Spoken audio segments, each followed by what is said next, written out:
Lombardo. Garrett is also with us tonight, as is Blaine as Kai. How are you, Yep, gentlemen, tonight? I'm doing all right. I'm tired Tired? Why are you tired, sir? because I'm in the office this week. Hmm. So I got to get up a little earlier to go to work. And then I have that nice little 20 to 25-minute drive to come back from work, and it's annoying. Prep. Yes, we're doing prep. Yeah. So, thank you, Stream Elements Bot, for running.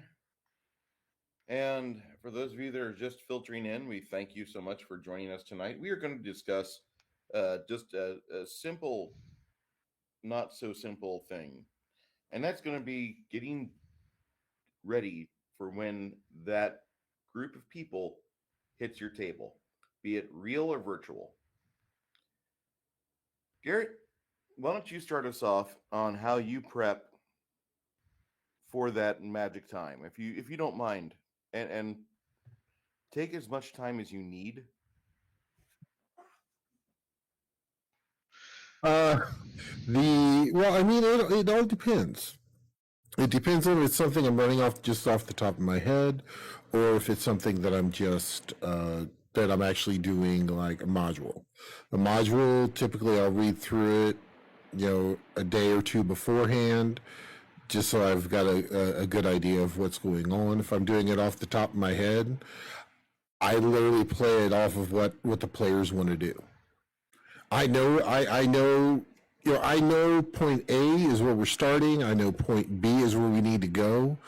And typically, if I'm running it off the top of my head, the players will kind of guide how we get there. And I mean, with it off the top of my head, I typically don't do a lot of prep, just because it's all coming, as it's getting thrown at me. So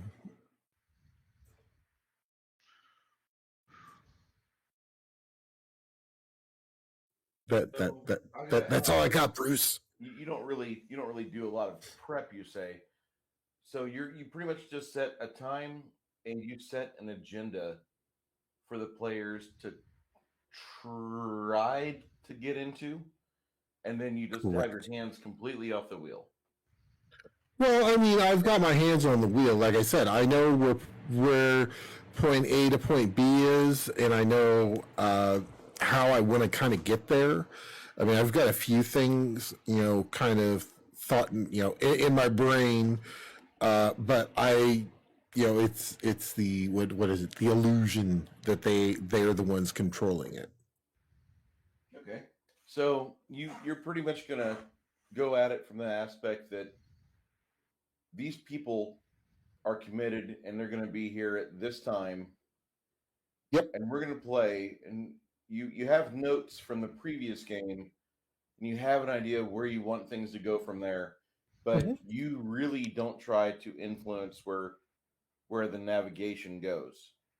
Correct. Okay. I'd like to welcome in the chat Hungry Ewok, Man of War 665, Neighbor of the Beast, and LDG of Geeks Enjoy. Thank you for showing up, gentlemen. Wayne, how do you, as a seasoned Eternal Dungeon Master, hmm with 0 hours as a player in the past 4 years? Longer than that, but yes. Sorry. We're, and if you guys No.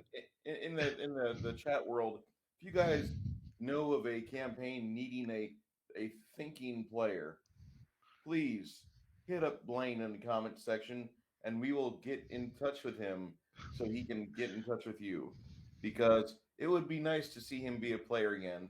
You were a player in 2009 at my apartment. Yeah. Was that the last time? No, there was like 1.6 years ago where I got to play a campaign for 1 year, but I ended up being the party was off doing one thing and they left me behind, and I ended up doing something so different that I was still part of the campaign, but I really wasn't in the campaign anymore. So they were off doing one thing, and then every once in a while they go, "So Blaine, what are you up to?" "Oh, I'm working on building this horrible thing in the background." And then one day, about 8 months into the campaign, someone goes, "Maybe we should poke Blaine and see what he's doing." Poke, and then I'm like, "You just did the wrong thing. I'm sorry." And then hit them with like, "Where did you get all this stuff?" Because unlike you, I've been playing the actual game. And they're like, "Oh shit." But after that, I've been GMing. Every once in a while, someone goes, "Play a character for like 2 sessions," and then I'm like, "Cool." And then the campaign dies, and I'm like, "I'm back to being GM again. Awesome." But anyway, no. My a taste of what my usual prep time looks like is right now. I actually had to pull out a map like this, compass tools, so I can actually measure out actual distances, figure out navigational speed, figure out chase speeds between two boats, and figure out logical courses through for navigational purposes, and figure out how much chase time I needed to be able to catch a ship before it can reach target, and then do math to try to stay ahead of another player who was doing math, and another player who was going, "Well, what's the dimensions? What's the like?" And like endless piles of notes and details on that I should not have to know as a civilian on how a ship works, but now I know them all. And because I need to be able to figure, because these people are like, "Well, how much will it cost to be able to do X, Y, and Z?" And I'm like, "Well, shit. I could make up some random number," but then I'm like, "No, there's real data on this. And you people are going to learn it like I am." Boom, and then dropping in like, "This is your food, this is your staffing," and this is all what goes on my prep. And on top of that, I got to figure out what I stat out all the bosses, all the bosses' minions, make sure this all works together. So that way the climactic fight that's going to happen on Tuesday might actually happen on Tuesday, rather than going, "Well, you show up and I fucking got nothing." Because that's not rewarding for them for having reached the climax of a 4-month build-up to this moment. And so that's the kind of homework I do. On top of that, I also got to figure out the implications and ramifications, because of course the party goes, "We want to actually inform the authorities," and I'm like, "Well, shit, communications time, travel time, lag time, so that way I can make sure that, I'm sorry, you can't actually call in help because these people are actually 4 days away and you only got 3 days to be able to catch them. So they're 1 day out. So unless you want to delay for a day," and then the party goes, "No, we need to actually stop this guy." So, okay, so your chase is, "You can't wait 4 days. So you need to wait for this." Well, the help's going to come, yeah, a day late. So please do your best to be heroic, or at least leave a good corpse for the cavalry to find. Okay, cool. And this is like, my average prep time is just piles and piles of work and math and data and numbers and calculations and payrolls and like, so like, "We have so much money." Low, trust me, I have 500 ways of bankrupting you. Just give me a chance. And I can bankrupt you in 12 different directions. But we only want one. No, I've given you 12 options, and 14 if you ask, if I do a little more extra homework. I just want to be able to make this. Little child, come with me. Mm. And that's legitimately why it's like, but since I do all this homework, it means that they feel more invested, the world seems more alive, and they're actually engaged. And because they know that there's so much more over the horizon. Like right now, they're chasing this thing down, but there's also this horrible threat that they got going, of like this crime syndicate that they also kind of pissed off in their zealousness. That's also looming, that I gotta prep up because that's looming and ahead. And they're like, and as one player goes, "Could you stop throwing plot points at us?" No, no, no. All the plot points, all the time. Like, you better keep notes, because I am, and trust me, if you miss a plot point, that plot point isn't vanishing. It isn't just disappearing off into the ether. That plot point is still out there, growing malignant, and it will catch you. It will eat you if you're not paying attention to it. "Well, where'd this guy come from?" "Oh, I warned you about him like 8 months ago." We forgot that was 8 months ago. That's not my fault. That's not my fault. You missed it. But I warned you 4 months ago and 2 months ago. You just didn't see the threat looming. Well, we were busy. Not my problem. You have minions. They could. They're your trip alarm. They're your trip wires. You should have put them into place. You should have used them. You should have used the intel department I gave you. Why aren't you using your intel? Because we're not smart. That's right. You're not smart, and I'm going to teach you painfully, repeatedly, until you learn. I will beat you over the head. That sounds like a GM rant that's been simmering for a year. You do 3? Yes, but no, that is a taste of what my average prep time looks like. So yeah, maybe this might be why I'm also frustrated and borderline gone crazy. But yes. No, gone crazy? Never. Yeah, this is also why when I. This is also what. Oh yeah. I've got a neighbor that needs my attention for a minute. Give me a few minutes. No worries. But this is also why when I go play a normal D&D game, I'm also like completely at a loss because I'm like, what are you gonna do? What is there to do? The plot. Is there anything more? No, there's the plot. You should follow my breadcrumbs until you get to the plot. And I'm like, this is not engaging me. But okay, lead me. Take me to your plot. It is a simple thing. There's a door. You should take care of the door. Okay. There's some things. You should kill it. I've killed the things. And is there more? No, that's you're pushing forward the adventure. Okay, cool. Is there more? Why should there be more? I want more. I need more. Give me more. No. And that's what most GMs are like. No, this is what I've got planned. This is your amusement park ride. Get in the goddamn boat. Don't put your hands outside the boat and enjoy the ride till it reaches its conclusion. Periodically, there'll be a point where I try to kill you. You will inevitably, because you have built your character too well, because all you do is build killer NPCs who play rocket tag all day long, obviously. So therefore, you figured out optimally that one attack per round is the optimal thing because all additional attacks are all worthless. So therefore, it should you should always embody the following thing of if you aren't shooting, you should be moving. If you're not moving, you should be reloading.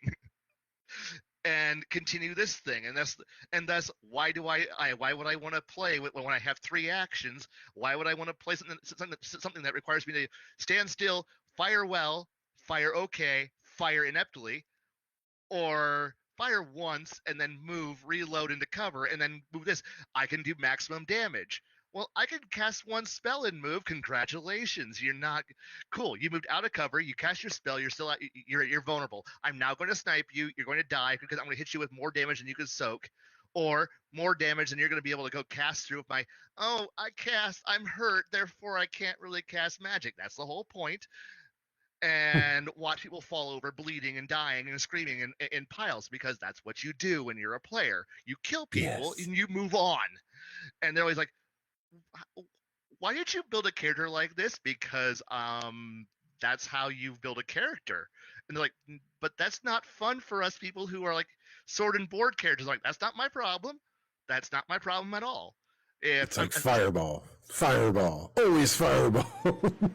And at which point I'm like, heavy crossbow to the dome. That's what it comes down to. Heavy crossbow to the dome. Hide behind cover. Move out of cover. Shoot. Hide behind cover. Reload. Fire. Shoot. Reload. And guess what? Unlike you, I don't run out of crossbow bolts. Not nearly as fast as you do. As Mr. Wizard. Fireball. Okay, I'm done. Hope this fight ends real soon because I'm out of my fireballs for the next until tomorrow, and here's me. I got another 30 rounds of ammo, motherfucker. Click, click, click, click. It's like, and plus, I'm also going to probably throw axes and move on. This is why I don't fucking play. I don't play the game much because all I do is sit in the background, tap my buddy, and go, "Hey, look, you spot. You tell me if I kill him, okay? You're off. You should try again." Bam. Okay, that's cool. Let's keep moving. And then everyone was like, do we get to do anything? No, you don't. because you're all playing melee characters and I'm playing the range character.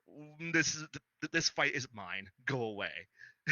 and and they're all like, this isn't fair for us. This isn't fun for us. Like, I'm sorry, wizards, if you guys can't keep up, not my problem. Not my problem. Not my problem. This is Oh, why you do breathe. Okay. No, I don't. I swear I do, but no, I don't.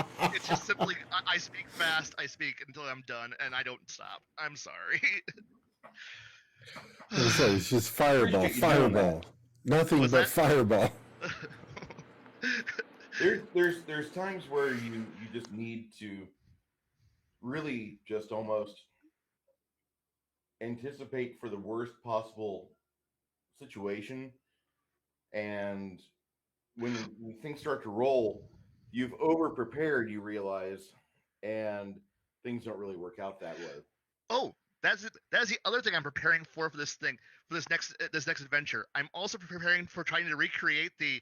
I hope you guys can actually shoot down incoming summoned creatures, so that way to create this almost Battlestar Galactica versus a Cylon base ship fight going on. So that way there's shit flying at them that will explode if it reaches them, and they get to try to shoot down arrows as they try to close into boarding range. And I'm like, come on, try to be smart. If you're not smart, you're all going to die horribly from exploding bats. Oh, see, I had a player like that who there was a Drake. Yes. Well, it was one single Drake whooped their ass, Oh and yeah. and then one of them got a crit on him. I was like, all right, well, because I'd already said, okay, once he drops below this amount, 3/4, he's out of there. Because I mean, think about it, a Drake, it ain't gonna stay there until it's dead.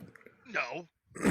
So it, banked and started taking off over the bay. Well, one of the players had boots of big stepping Yeah.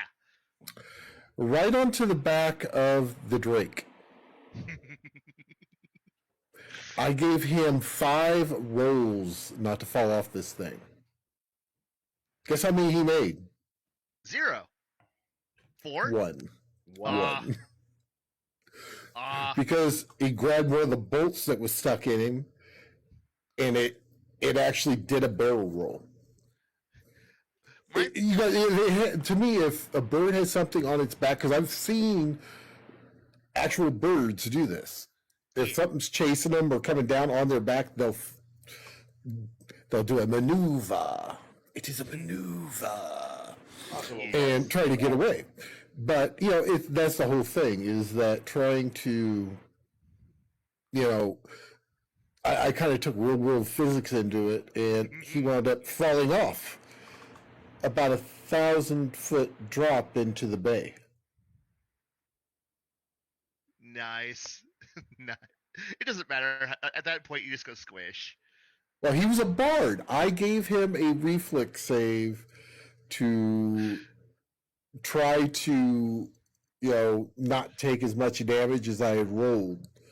Because, I mean, you're falling. He's got those boots. Right. The thing is, those boots only had 3 charges, and guess what he used to get on top of that Drake? All 3 charges. Yeah. And I was like, okay, well, and then he hit the water, and then I gave him 3 rounds to pull him out, or he was dead. They reached him on round 4.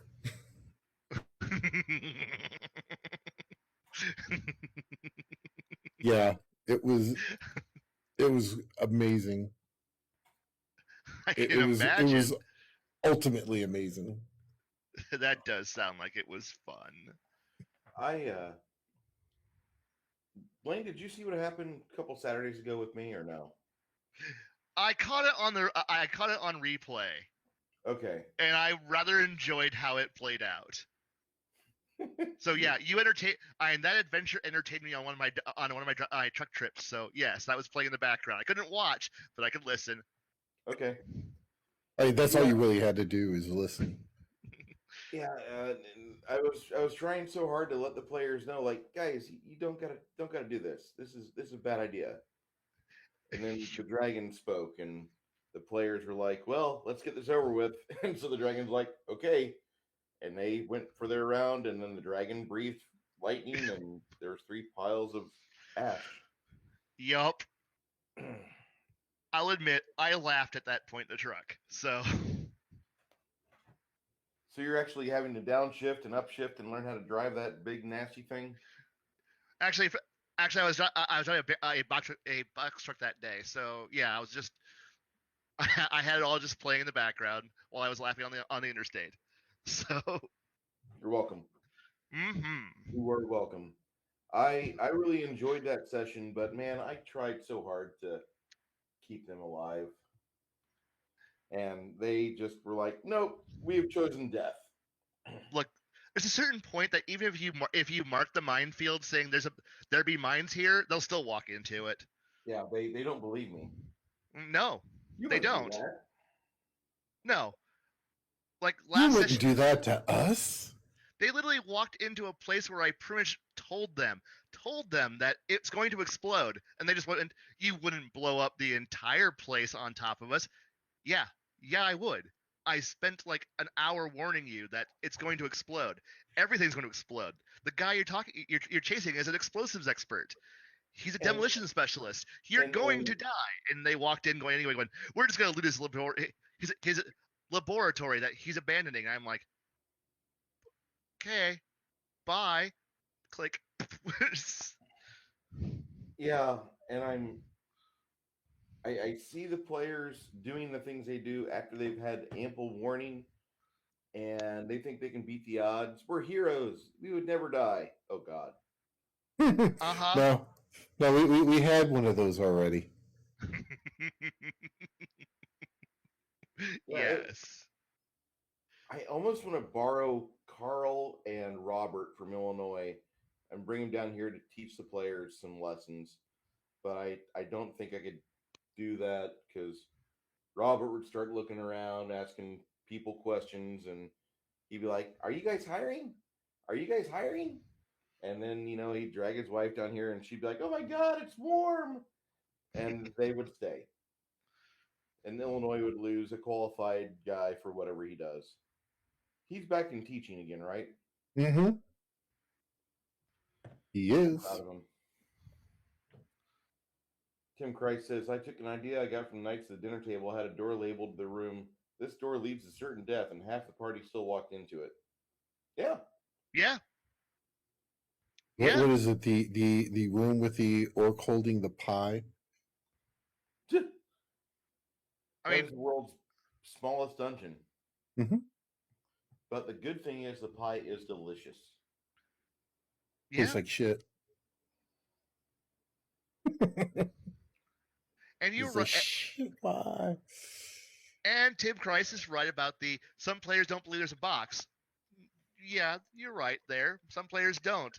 Unfortunately, sometimes they're wrong. Sometimes the world is flat, and going off the edge is death. You really shouldn't sometimes. Hey, awesome one, how you doing?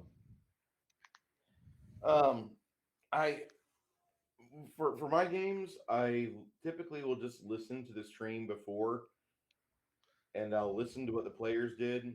I'll write down about 4 bullet points, and then I go with it. I don't even I'll have like some adventure paths in front of me or other stuff I can borrow material from. I'll have my bestiaries, my NPC codexes, all that in front of me. And I try to hide the books like Ultimate Equipment and like all the shit that the players should never get their hands on, but Paizo published it anyway. Yep. For some odd reason, they seem to think like, oh, we need to have the entire world open to us. Oh, I'm sorry. There's no one that can craft that in this town. Your sword is in another castle. Yeah, your sword's in another castle, Moro. Sorry about that. Oh, and to prove the level of weirdness I am on measuring distances on a globe, yes, I have painted my entire world on a globe so I can measure out distances between locations. Hold that up again. Is that what, 4 inches diameter? Yeah. There it is. Yep. Dude. And yep, got poles are in there. Everything's the entire planet. All the major cities are all located on there. I'm trying to find a bigger empty globe so I can paint this on a much bigger globe, but that's gonna take time. And yes, string and a ruler and figuring out exact distances on a globe. It's fun. And people are like, well, what's our flight time? I don't know. Let me get out the map, the globe, and measure. What? You're not using a flat map? No, that's not real distance at all. I'm sorry. I'm trying not to chortle here. I'm trying not to laugh like Cthulhu. When he first walks in the portal, be like, oh. No, I'm serious. Players would think like, no, you've already got this all planned out, because like they think in their head like everything's cosmopolitan. It's just a power. It's just a level 5 spell away. We can do No. this. And you're like, hold on. There's a science to this. There I've is gotta be science. accurate. I've got to be accurate. And the bad part is that when you got a table where a bunch of people are engineers or want to be engineers, and somebody goes, "I want to go into I want to go to space," and suddenly people are going ballistics. Careful, ballistics, and we start figuring out orbital calculations and figuring out times and fall distances at where apogee is and how far you're going to fall and where, and be like, "What are you doing?" Figuring out how far your corpse lands. And where, and then having one person at the table goes, can we ask, what's the prevailing winds? Which direction does the jet stream blow in? Is there any like local storm clouds in the area? Why? This might blow off the reentry angle on where he dies at.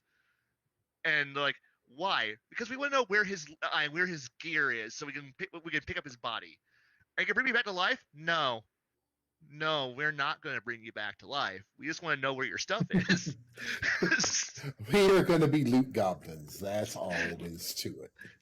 Stupid people don't get to come back. Stupid people don't get to keep their stuff. Pretty much. So, but yeah, like when I, and I've mentioned this before, a lot of the stuff that I do, because I do read a bunch of sci-fi. I also read, not high fantasy, but fantasy. And I pull a lot of stuff out of that. Oh yeah. There was a series I was reading called Bubba the Monster Hunter,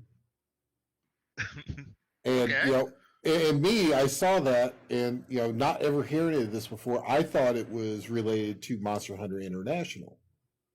Okay. It was not. All right. It was a hillbilly that was tasked by the Catholic Church to go and kill monsters. Was it at least fun to read? Oh, it was amazing to read. Okay, that's the important part. They had a whole thing with and that's one reason why I wanted to take them into a Fey realm, is because I just finished that. So the first person they meet is the Puck. All right. The first person they meet is what? Puck. Oh God.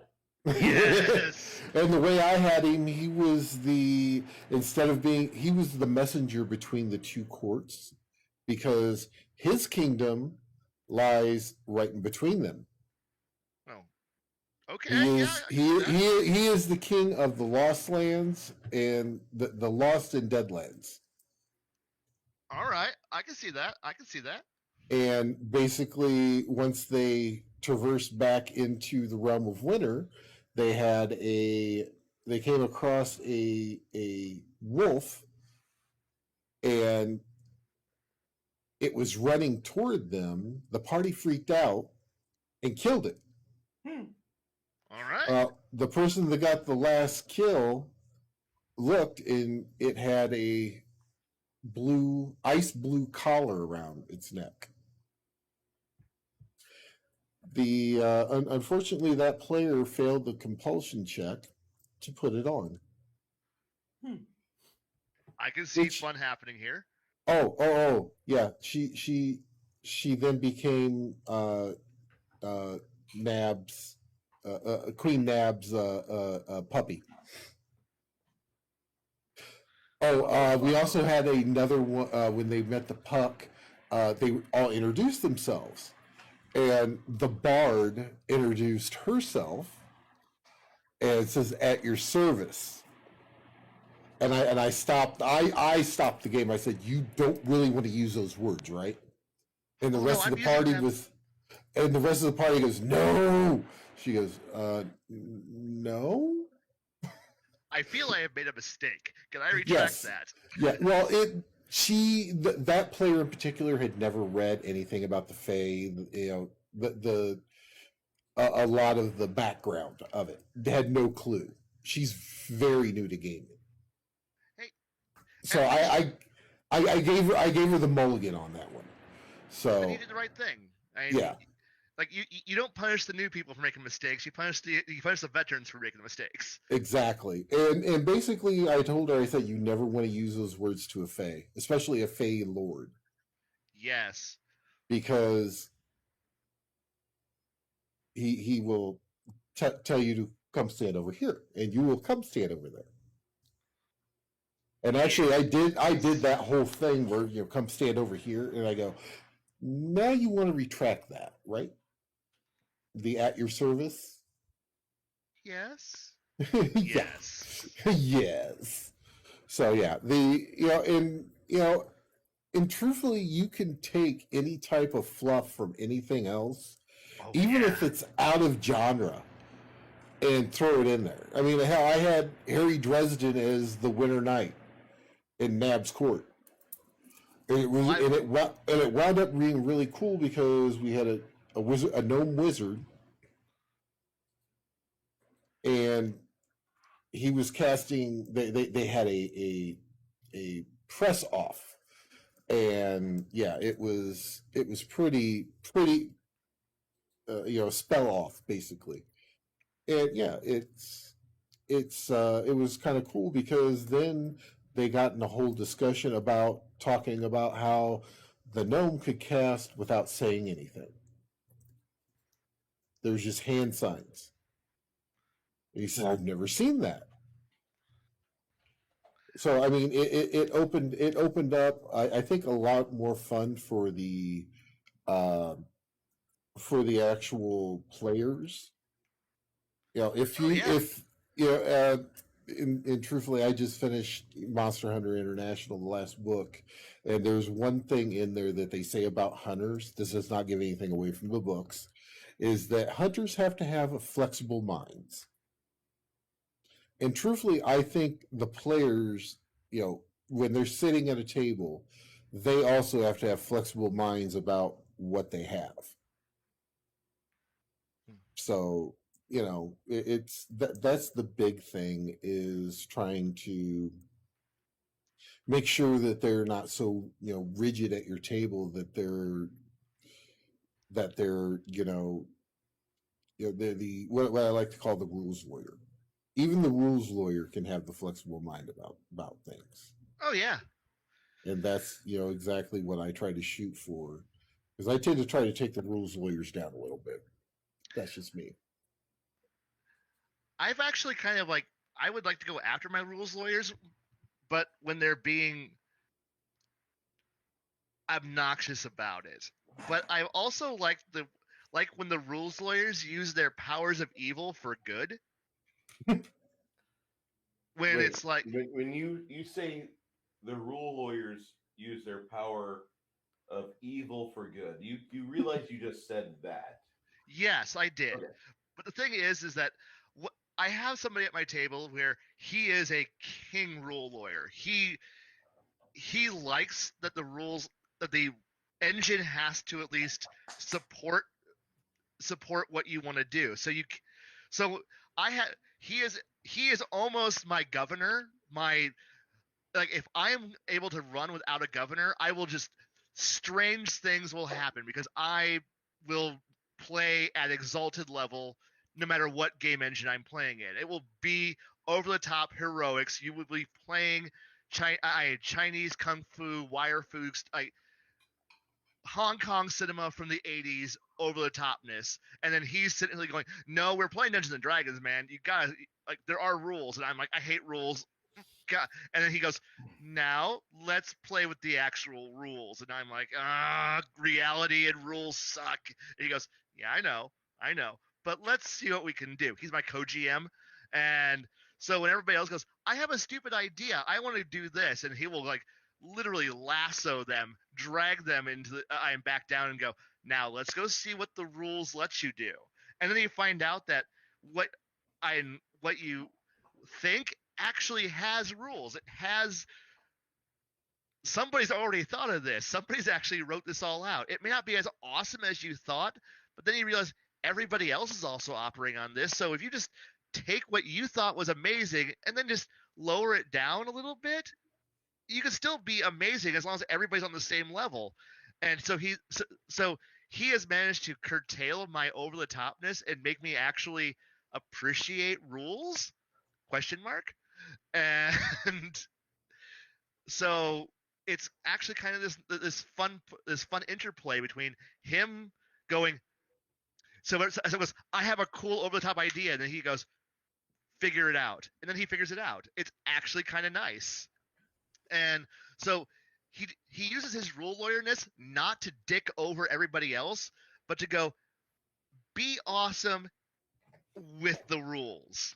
And then we all go, "Well, could you help me figure out where the rules are at so I can actually do what I want to do?" And he goes, "Yes." And then he'll sit down with you and work with the rules, but you have to show your willingness to actually work with the rules. And he's even done this to my happy ass. And suddenly I go, "Well, this is what I want." And he goes, "Okay, let's work with that." And then we kind of build in this combo, this whole thing together. Or I will go, "Here's my NPC I'm building." And he goes, No, good combo." And he'll rebuild my combo and go, "Try this. This is a whole lot more effective. This is deadly." He goes, "I know, isn't it awesome? I'm going to kill half the party with this." He goes, "I know, do it." And I'm like, "Please." So he's using, like, his powers are evil, but he uses them for good.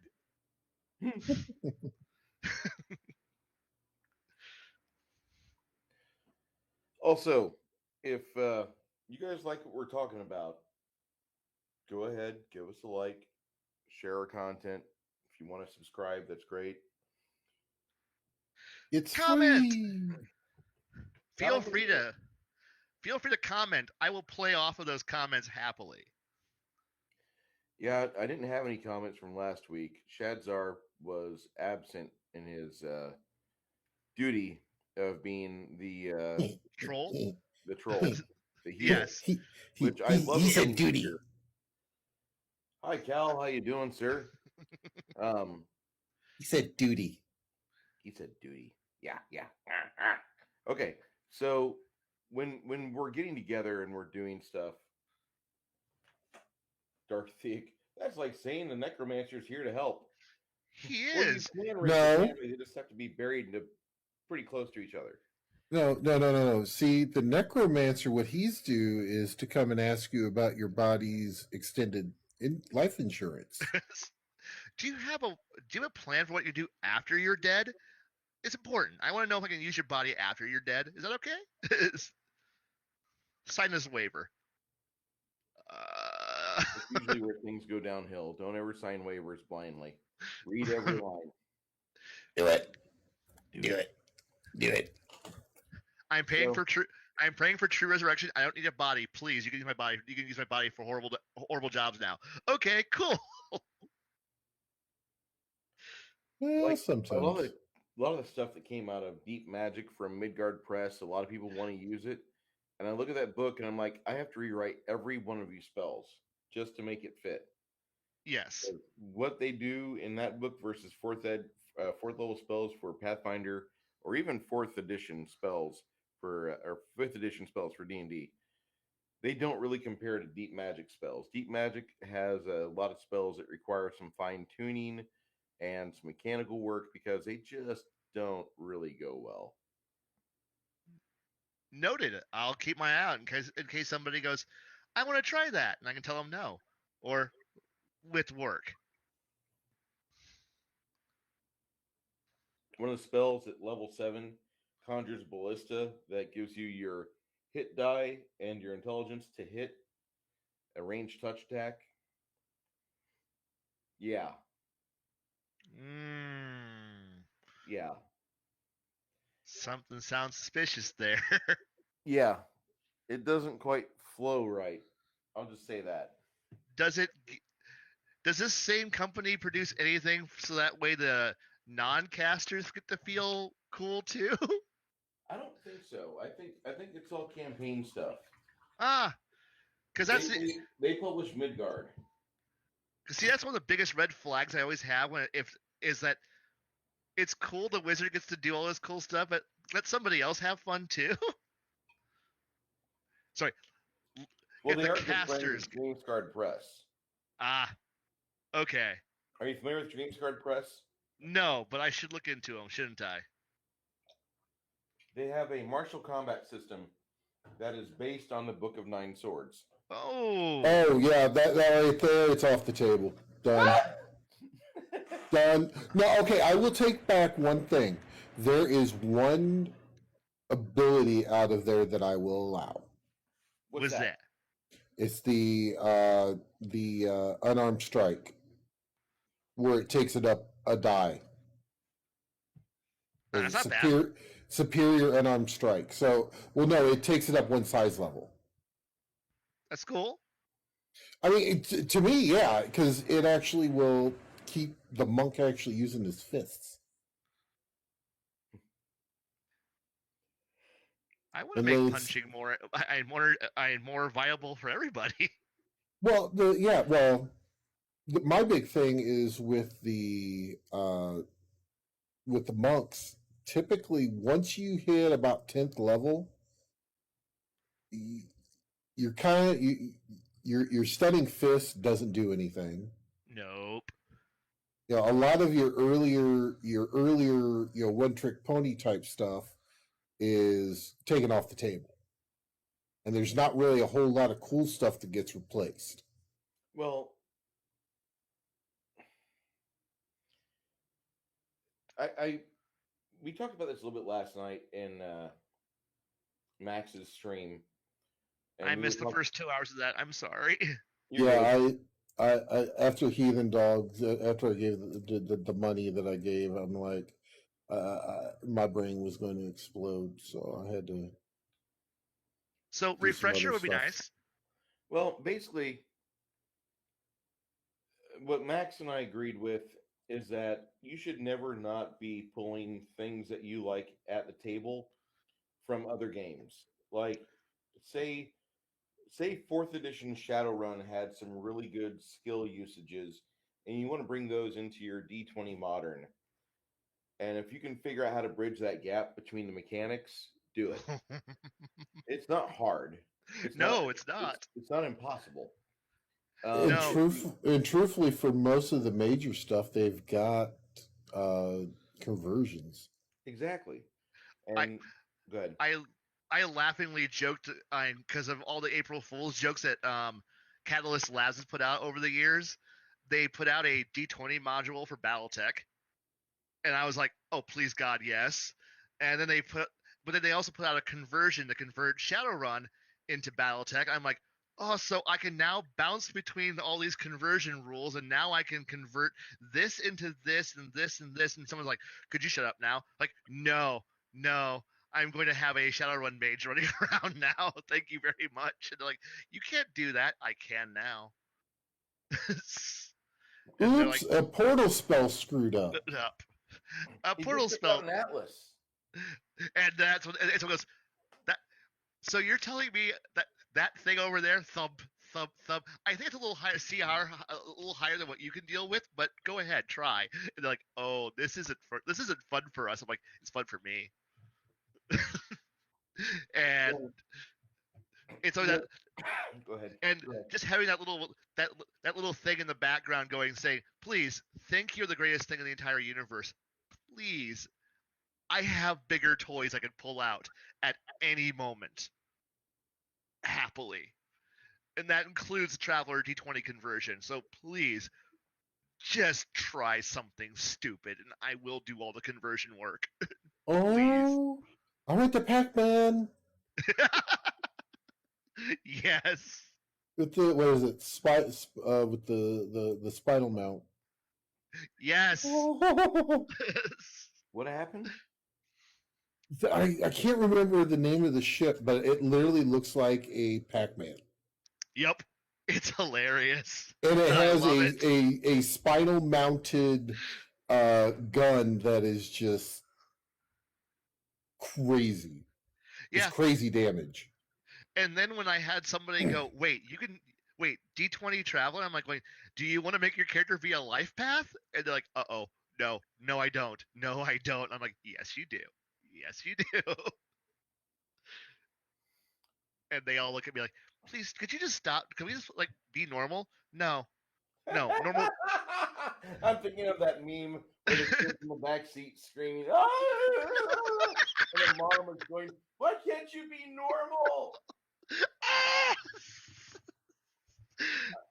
Like, look, from GMing for so long and having to run with D20 game engines, be it 3.5, 4th, 5th, Pathfinder 1, Pathfinder 2, I'm at the point now where I will be normal because that's what everybody expects. But boy, if you let me just get off the leash for 2 seconds, I'm going to run and you're not going to catch me again. And I'm going to do something horrifying and you're just going to be like, could you just not? I'm bored. You want to run? No, I don't trust you. Good. Then you guys endure me. Could you just like be normal again? Okay, fine. But if you guys start going out of the line and start asking me weird stuff, trust me, I'm already prepared for this. I'm ready for this. I want it. So if I ask for, I already have 5 modules written. I don't feel safe anymore. No, you shouldn't feel safe. But it'll be fun.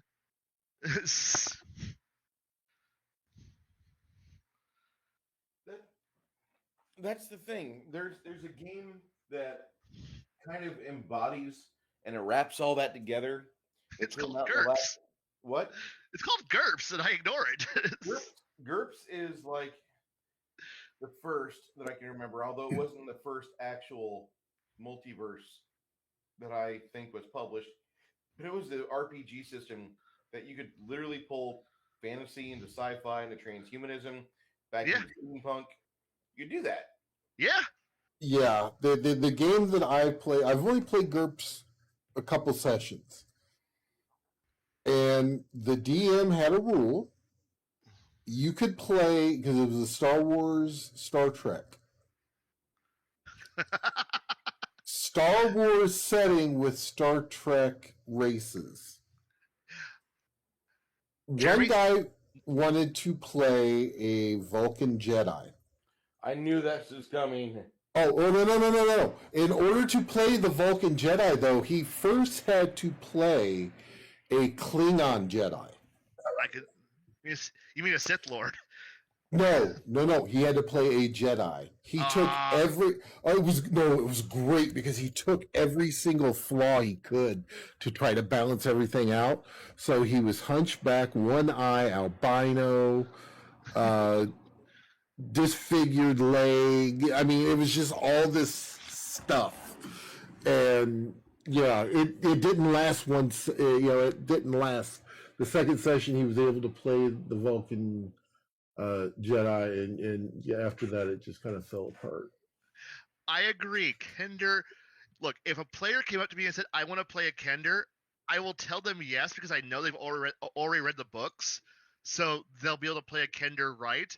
And at that point, I'm just going to like almost just start a like chess timer and go ahead. See how long you're going to live before the rest of the party kills you.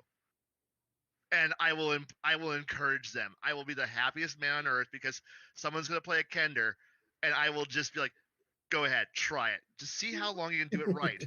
And if they're playing it right, they'll be lovable, adorable, and they'll be doing it right. If they're playing it like a min-maxing munchkin, they're going to die a horrifying, bloody death, and I will be happy to watch it happen. And they're like, why didn't you stop me? You chose this. You chose this challenge. I'm not here to save you. You wanted this. Go ahead. Play. So yes, fuck normal. Yeah, Stone Cold Jeremy. I didn't realize he's such a table topper, but he is, and appreciate him being in the chat. But he in a Forgotten Realms campaign, the DM allowed him to play Kinder. I All I would can be think of is that like there's a trail of missing items, and eventually Elminster pops up and's like, "Put it all back. That is required." And the player just like, "Oh, make me. Make me Elminster.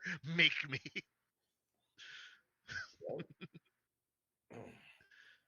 yeah." But that makes for an interesting campaign. Putting Kinders outside their normal area.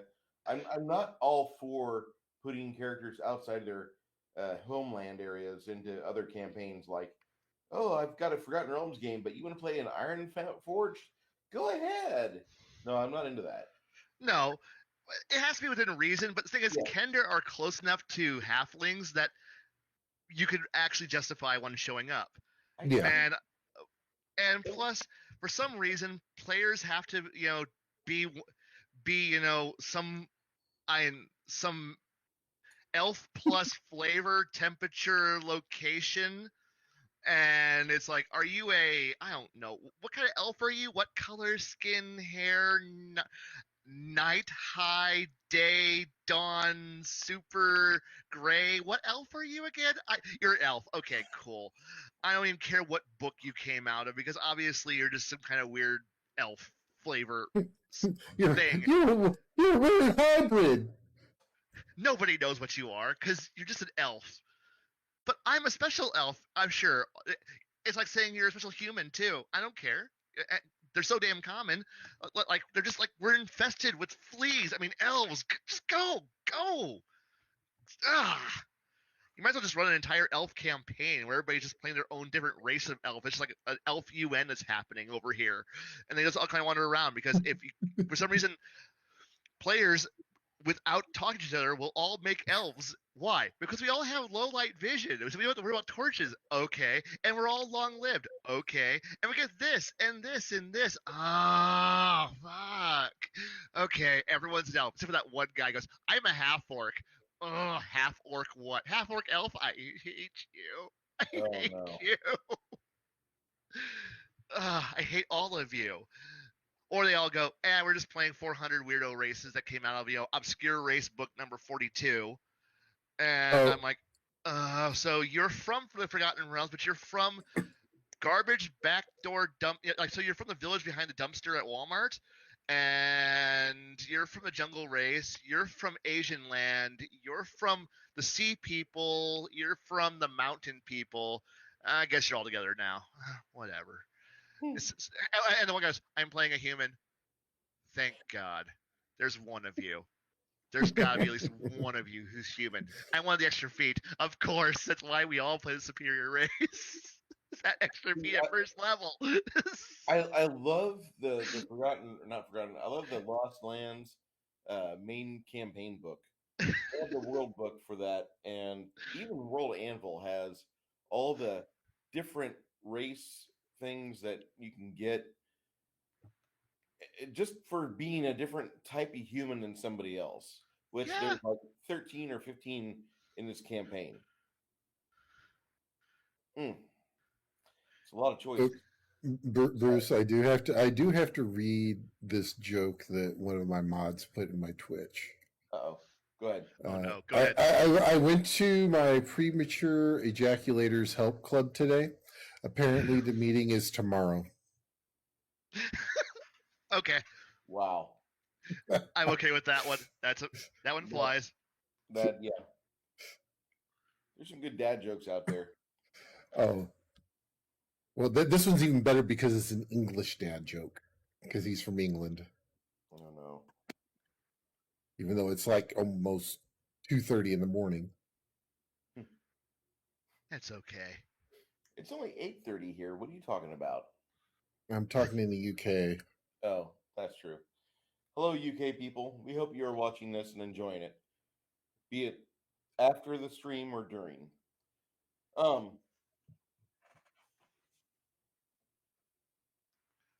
Yeah, for the table prep that I usually do, I usually don't try to go outside of the bounds that I've painted myself in. So I usually don't allow like Kryn races in the game as players. No orcs, no hobgoblins, no lizard scale things. No, you get the basic half elf, half human, half orc.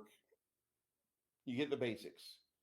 Hmm. Gnome, halfling, dwarf, the basics. Go ahead. Oh, but the thing is that I would prefer it that way, but for some reason, Paizo released the most annoying book in the entire universe, and that is the ARG? Advanced Racial Guide, Yes. and a book that I wish I could just like, go back in time and like kick that guy in the shin before it went to the printer, and just prevent it from reaching there. Because now every player goes, so I'm playing a variant human that has this cool other ability and other ability. I'm like, that's not a human anymore, but it's a special human thing that because I'm playing racial combination points, it allows me to be this weird thing, and it's in the official rules. So can I use them? No. No, but please, No. no. And fine, I'm gonna go play something else. And then there's like Billy's like, so I got this really cool idea, and I'm like, okay, one of you had a cool idea. The other 7 of you need to go back into editing and try again. Cal, we But don't have those here. I know. I He's would like, "What really pronouns?" No, none of those. none. They have none. They are no. They're just a void that just gets deleted at the end of the. But eventually, they all go back to going. Well, I'm just playing 400 flavors of elf, and I'm like, okay, fine. That's better than your idea for the weird insectoid centaur thing. That's nice. Go away. But I got 8 arms. Oh God, you're a spider, not an insect anymore. Yeah. We played a game with a centaur rogue. Just the visual when he said, "I'm going to do a tumble check." Has to be amazing. Just imagine that in your brain. That's. I want to play a sentient starfish. I want to play a sentient air-breathing starfish. I don't care what class. I don't care. I just want to play a starfish. Well, I ran a game once where we did everything random. Oh no. So it was all percentile. Oh, I went in. yes. I had to dig for some races, but we had one gentleman who was a mountain giant. All right. All And right. he rolled barbarian. I would have been happy with a bard. I want to see a Oh, bard. No. It gets better. Oh no. Okay. Because okay. he rolled a special All right. for equipment. Oh no. And then he rolled again. It was for a mount. Oh no. He What's had he a riding around in? He had a mammoth mount. He named it Snuffy. I'm just trying to imagine. Like, okay. And he played the guy with the voice of Macho Man Randy Savage. I can see it. I can definitely see that. Snuffy. I would have liked to see a mammoth-sized goat, like a mountain goat, on this. The other one that was really of note was we had one who did a Smurf, and a Smurf monk. Not feeling it, but okay. I can see it. It'd be tiny, but adorable. Oh no, because his special was a magic item. Oh. He got a ring of enlarge, which made him made him small. I see. It would have been more funny to watch this tiny guy kick everyone's ass. Well, see, his strength was the same. Right. All it did was change his height. But he could take the ring off and go underneath doors and stuff like that. See, that's similar he was a scout. He was the scout. See, that was a similar thing that one of my friends was told that the GM whose powers are of evil are for good are actually he was told to make a useless character, and someone went you should play, like, one of the students is like, you should play a fairy, like a pixie. You can't be deadly as a pixie. And then he's like, really? And I was sitting there, like I'm sitting there, doing prep for session 0 of that campaign, and the kids are all taunting him, going, "You can't make a pixie deadly." And I'm like, he looked at me, and I looked up for my notes, and he's like, "Do I have permission?" I'm like, "You're authorized. You may now make something deadly." And he's like, I want that in writing. I want that in confirmation. I wrote out a note saying you are allowed to make a deadly pixie, and then handed him the note. And he keeps that note in his desk. And yes, he made a deadly pixie, a completely monstrous deadly pixie that dual wielding rapier using swashbuckling pixie that flew around and killed everything. And the whole party, can we do anything? No, the pixie is going to own all of you. Back. But yes, it was beautiful. Blue pixies are a lot of fun. I don't know. I'm looking at how this could have played out differently with your campaign, and I think it probably ran for the best under the current supervision. Yes. I need an adult. I need a supervisor, but there's nobody who wants the job. So I need a more adultier adult. I need somebody to tell me no, but there isn't one. But until somebody wants the position, it's not. I'm running without supervision. There is nobody to tell me no, and that's a bad thing. He's got scissors in his hands and he's running. That's right. Yes, I'm retired. I wish. Hey, Kurt. I'm looking. So, with you wanting to run a game off the rails, how often does that happen for you?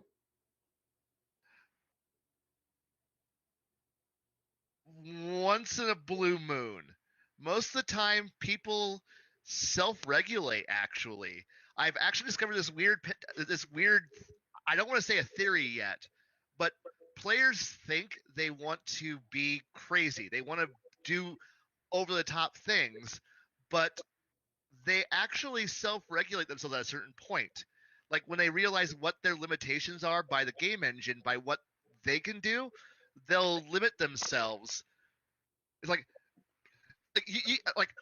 it's like this weird thing where you just pour a player onto a flat surface, and you tell them they have infinite directions. They can go in any way they want, and then they will self-identify themselves and self-regulate, and then surface tension pulls them into this little blob, and it rolls in the direction that they want to. You've given them infinite room to be off the rails, to go do anything they want. And because of the lack of creativity that most gamers have, most players have, they just inch themselves into this little they shoehorn themselves into the box. And then when you're sitting here poking the box going, get out of the box, get out of the box. And they're like, no, I'm safe here. I feel good here. This is my comfort zone. But the thing is that it takes them time to figure out where their box is. And there are very, very few players who will take infinite freedom and then do infinite things with it. And I find the few who can grasp that concept of infinite power, if I just so choose to grab for it, those few are special, and I put them in a little box, and I go, you are my special core of people, and I will only pull you out for suggestions when I go, hey, my other group is doing stupid things. You want to hurt them? Yes. And then they go out and do stupid things. But more often than not, most players just go, my class says this, my race says this, my abilities say this, and I really can't think outside the box of what the game told me I'm allowed to do. And I'm like, okay, cool. So you give them infinite rails to run on, and then they find a rail, and then they roll on that rail. And at that point, all it is you're just playing shepherd. You're the shepherd. You're the sheepdog running around and then just pushing them towards the direction that makes them all cooperate, and then they all move. The herd moves itself as this blind mass entity, and you're just sitting here going poke, poke, poke, and the herd just goes bah and runs wherever you want them, or they think they're setting the course, and you're just sitting here going, don't fall off the cliff, don't go over this way, and so I say my games are sandboxed. I say they have infinite freedom, and they do, but they put themselves on a rail and then they roll. But the thing is, they put themselves on their own rail in their own direction. They're all running towards, and it's nice, which unfortunately means when I go and play under other GMs, I'm used to the idea of give me infinite directions and I'll choose my own course. And now you'll know where I'm going because you now know this is my plot. This is what I've chosen for myself. And then have the GM go, put me on a short leash and go, no, you can't go that way. Come over here. And here's me. This is no fun. You're no fun. Why are you no fun? Why do you kill fun? Fun is the game. Fun is over here. This isn't fun at all. I'm going to pout until it's combat time, okay? Or until it's actually talkie time, and then and then somebody else will do all the talking, and I'm gonna be all pouty until I get to figure out what I want to do. Well, you should just follow what the group says. Okay, who's the party leader? That guy. I'm going to subvert his power now. Bye. Yeah, Saturday was interesting. How that ended. That was Your fun. Saturday? How did it end? We're playing 40K, and we're all Chaos Marines. God, I would love that. And the first heretic we had to go after with a contract we had was he was a brain in a jar with eyes. So an Iron Warrior? No. Oh. He was a former tech priest. Oh. So a future Iron Warrior. Got it. Well, he had a Lehman Russ tank that he had a little slot he could click himself into. So far, my theory hasn't been disproven yet. And he made the mistake of I made a hell of a roll and got control of some of his robot sentries. Okay. And used 900 of them to take him down. As an Iron Hands player, I completely approve of this. This is a good combo. And we all stayed outside. We're Chaos Marines. We're not going to get our hands dirty if we don't have to. No. Except for that one corn guy, he'll just go in and just do it just because. Once the look, like I said, as a proud Iron Warrior player, once the artillery kills everybody, we'll go in and take and plant a flag down. That's our job. Mm-hmm. But yeah, it's going to be interesting to see how that plays out. Yes. God. I need to find an outlet, like an actual chance to actually play and like run rampant, just to get it out of my system. That's what it comes down. Next Saturday. But I'm running something every Saturday. That's what sucks. That sounds like a you problem, not a me problem. That is a me problem. That is a me problem. That is a me problem. But I owe them, and once I say I'm doing a job, I'm doing the job until it's done, and they should be enjoying it. So yeah. I think the best thing that I ever said in a game was a pack of Tarrasque. Oh, I would love that. I would fear that as a player, but I would love that as a GM. Oh yeah, I also had a bluff check that was in the 60s when I said it. Okay. So yeah, it was that was fun too.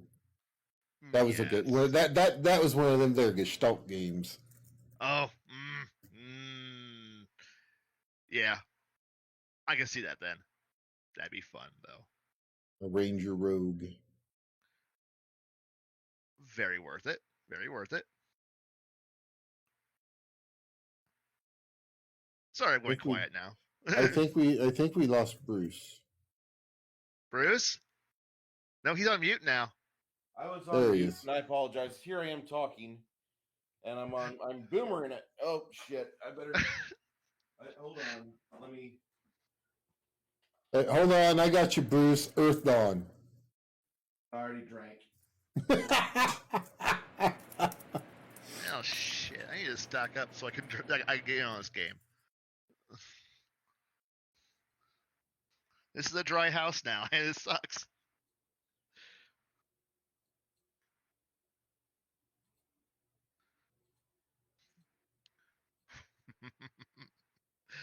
Sorry for the dead air, but yes. It's all Oh, right. oh, we got. Bruce, you're sharing your screen. Yeah, I know.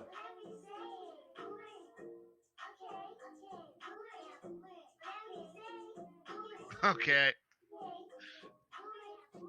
All right, so that's what I get. That is exactly what I get for fucking up the curve, and I make the mistake of just talking and talking and talking. And I'm like, why don't they hear me? Why don't they hear me? I said something good. No, for like the last 3 minutes, I drank some beer. I had it on mute, and I'm like, why are they not responding? That was a good bit. Nope, there it is. I boomered out. Boomer Keeney. We were.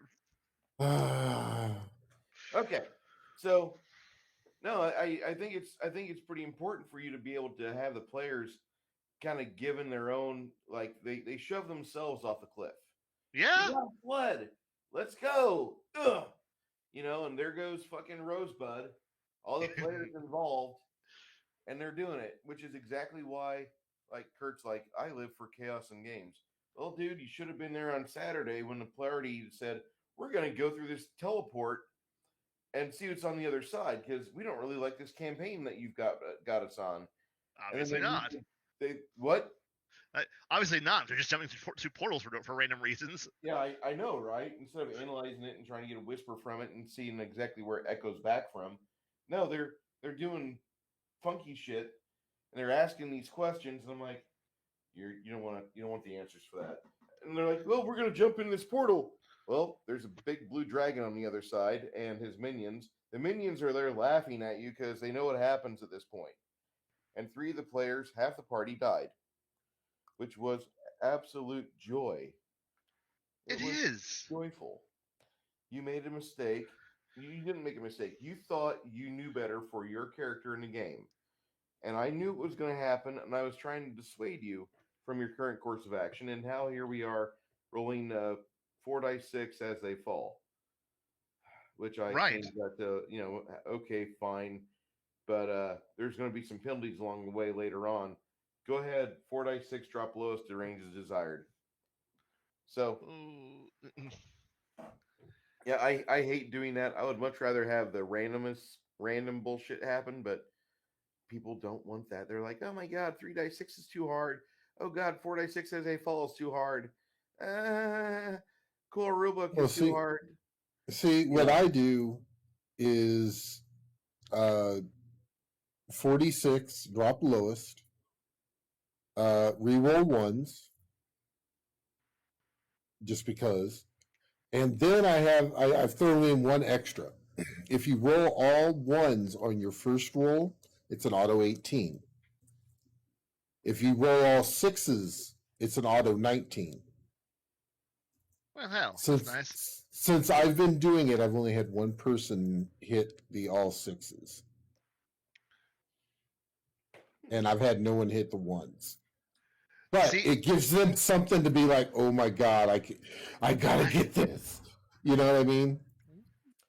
The odds on 4d6 dropping 6s is very high.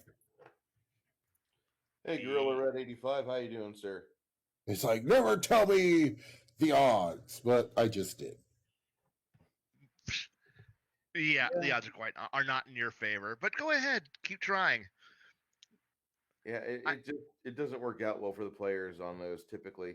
So we get the players to the table, and do you guys like?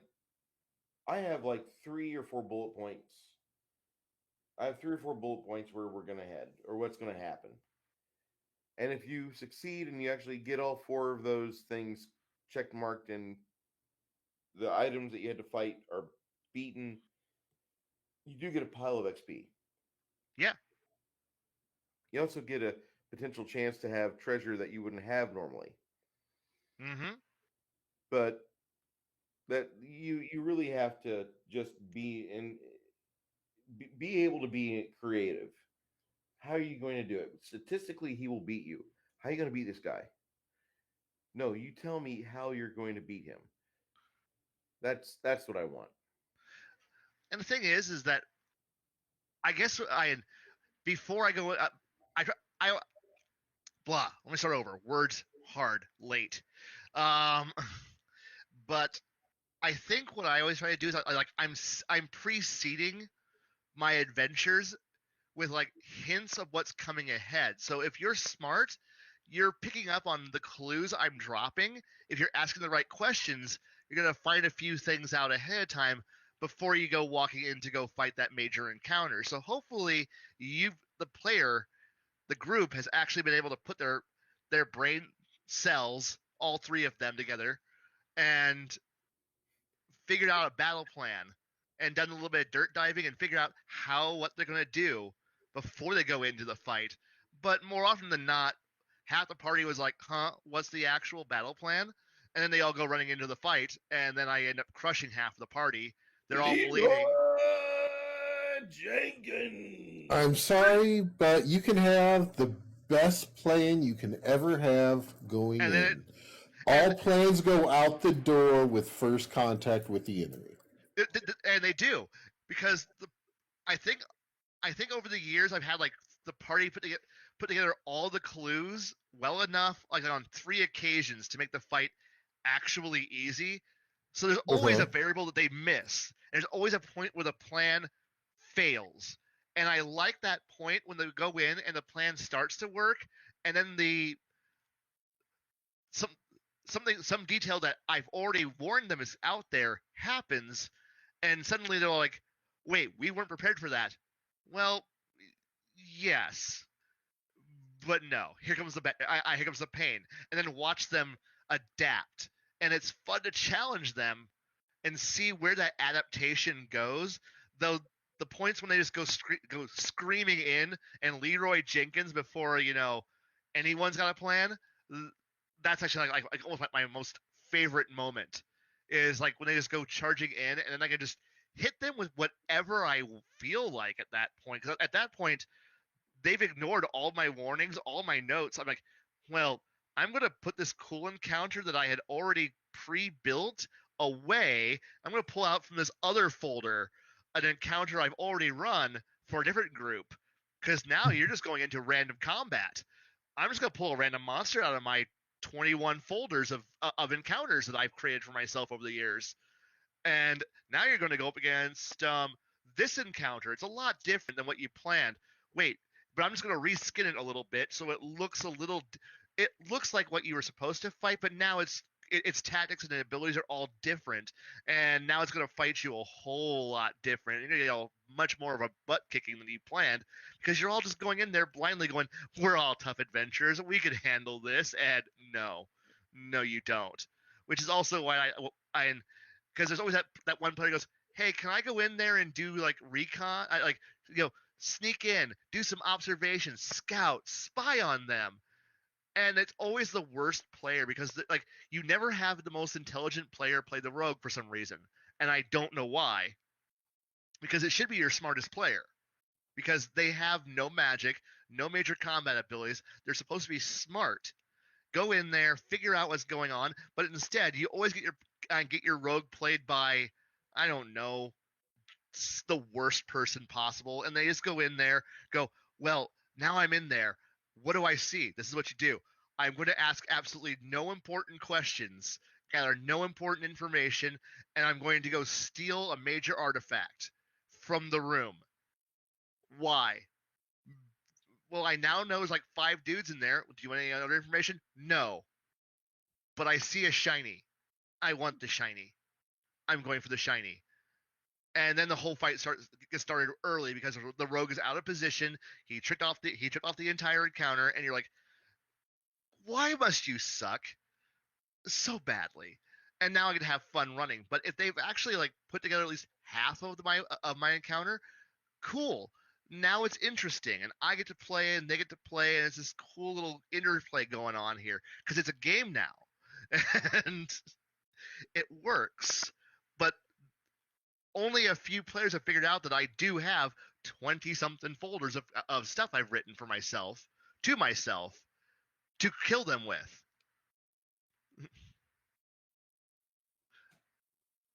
Take care. Take care, Stone Cold Jeremy. Well, see, that's why I like some of the traps that the rogue goes in, doesn't find any traps. Okay, well, we're going to stand over here on this ledge, and there's like a little walkway to the chest. They open the chest, and the wall just starts pushing behind the adventurers, and the little bridge drops. No. And all the other adventurers get pushed into a hole. Big old spike traps. Yes, but then again, I also like. Oh God, what was that What old was that dungeon? book? Grim. Grimtooth's traps. Yes, those books are just magical. They still hold up after all these years. So. Well, there's no mechanics from first ed or basic in there when they were written, and it's just here's how the trap is designed. Here's what happens. Here's how you. Here's what you need to probably do on the way as you execute it. Yeah, and those books are some of the most beautiful resources ever written, and they still hold up to this day. And I love it because most players, because it predates most younger players, so they've never even heard of it. They have no idea what you're actually wheeling out in their direction. They go, oh, that's different. I have no idea that's a huge boulder. Yeah, it is. They knock a ladder out, and then like something weird things just happen. Like, I had no idea traps could be this deadly. No, you didn't, did you? Yes. And you guys thinking they're just spike traps or pressure plate traps? Nope. And will they pray to be saved? No. No, they won't. Oh, they can pray, but they're not going to be saved. But I save those for only special occasions because players don't always need to be hit, over the head with a freight train, even though you want to. Every time. Oh, every single time. Oh, it's so frustrating, but I love it. I love them, but they're my friends. I shouldn't want to kill them, but I do, and I'm going to. No. You don't want to kill them. You just want to kill what they've built. Take everything away from them. And yes, though some people just seem to like charge straight into it. I just go, could you at least try to have some self-preservation instinct? Just a little bit? Some? None! I have none. I have none. I will never have any. Here's me. Trust me, I have done that myself in Bruce's game. Yeah.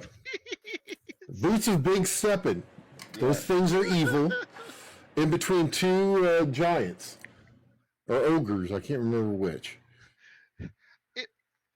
Yeah, I got smashed. Yeah. There's just a part of me that just kind of wants to see somebody have some sense of self-preservation somewhere in their core of like I understand we're playing a role-playing game that you can just die and make a new character, but as I want to tell some players, part of me wants to go, yes, you're a sheet of paper, but if you're thinking about how your character is living, do you really want to die? And at which point one player goes, yes, I want to die. And I want to experience it. I'm like, stop playing my game. I don't want to, like, your character does not want to die. You don't want to die. You want to survive this encounter. You might want to spend all your wealth. Try to not die. And then I'm actively seeking to die now. Oh, come the fuck on. Ugh. So what you do is you get him to the brink of death, and then all of a sudden save him. Yep. And then and never let him die, and it's such a fun thing. But I shouldn't have to like keep just trying to encourage people to not die, please. Just not die.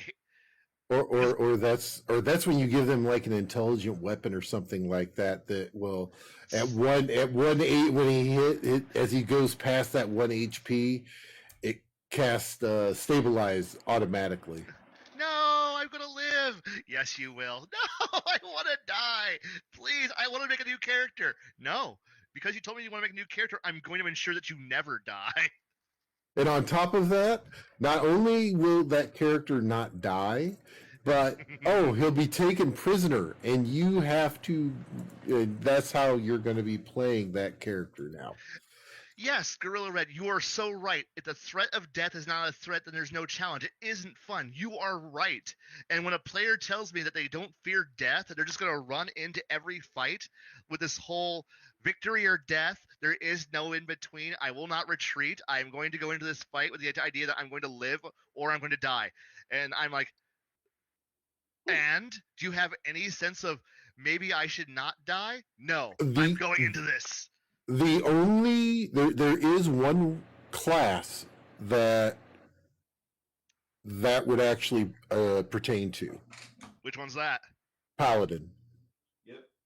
If it's evil.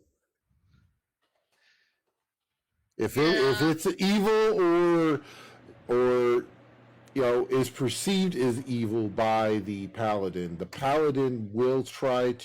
It's either going to be he's going to take it out or help take it out, or it's going to take him out. I can see that, but I have tried the. How about you tell them that if they wish for death, that I get to make their new character. More than one player I know would actually say, "Please make my character," because then I know I will make a good character for them, and they'll get to play whatever I want, and they'll play it badly, but they'll get to play something that I designed, and they'll enjoy it. And I don't want that. Yes.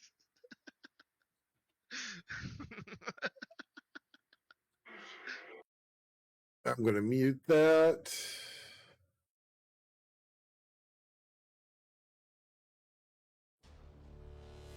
Gotta do that real quick.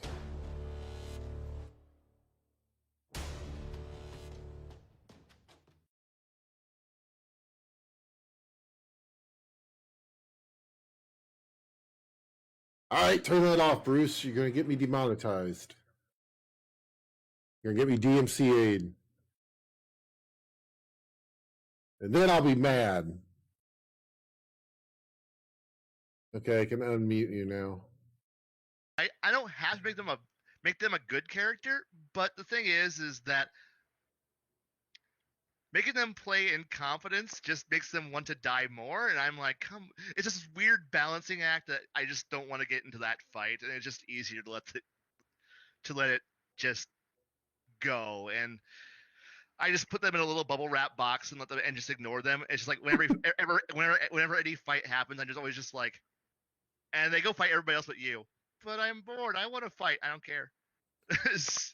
You've got no zeal. They can just sense your apathy and go, ew. It's a doomer. I don't want to deal with this, and they go somewhere else. And if we do get DMCA'd, guys, just hang out for a few minutes. It'll go black screen, and then we'll come back. That's how it usually works. Well, maybe for you. Oh yeah, you're streaming on other platforms, right? Oh, how terrible! I know, right?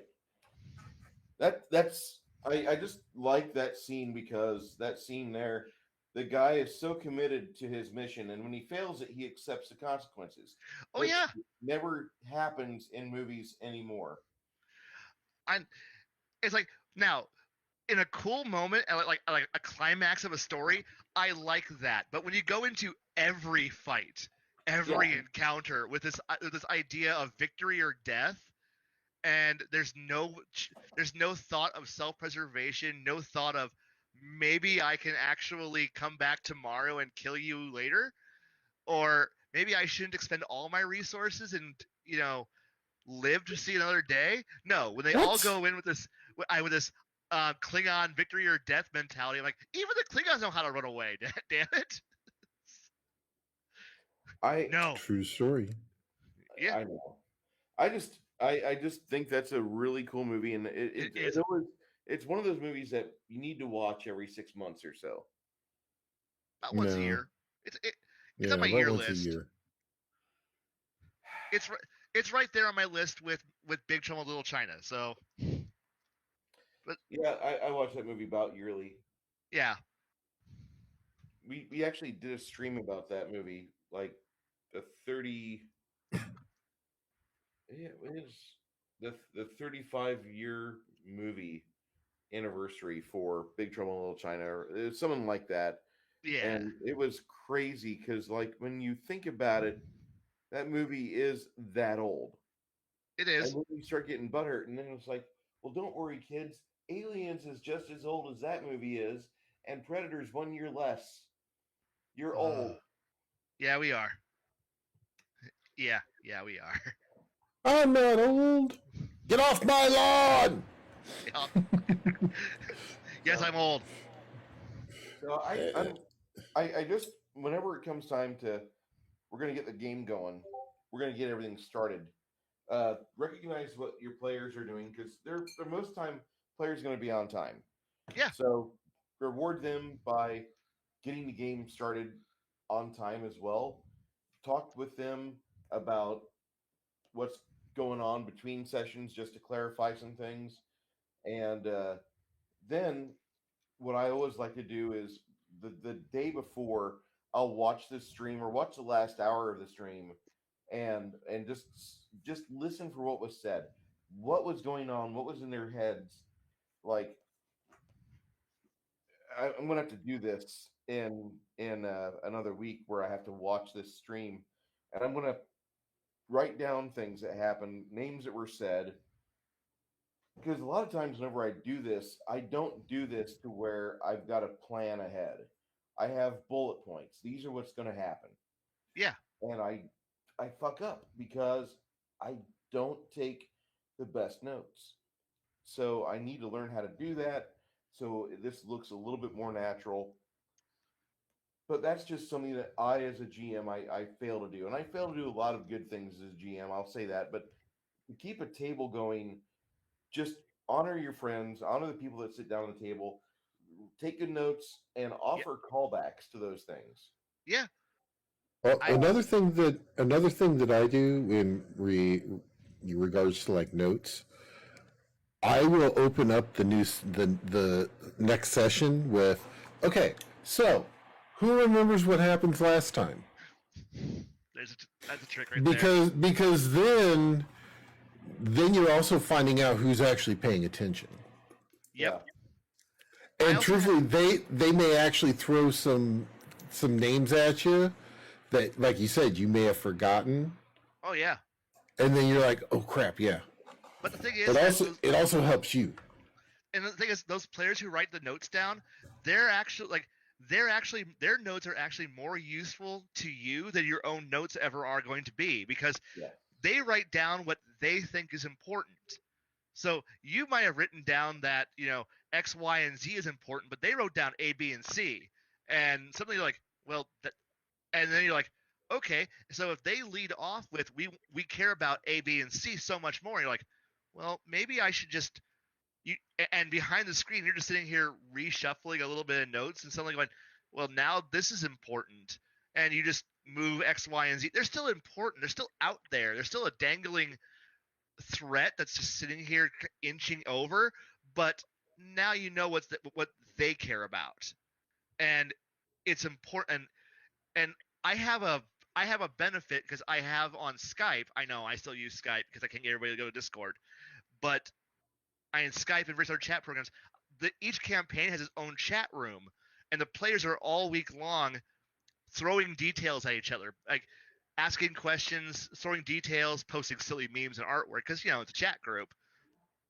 But this way, I can periodically check in, during a shift break and go, okay, this is what they're asking for, this is what they need to know, and then watching them quietly plan amongst themselves, and then go, GM, can I have a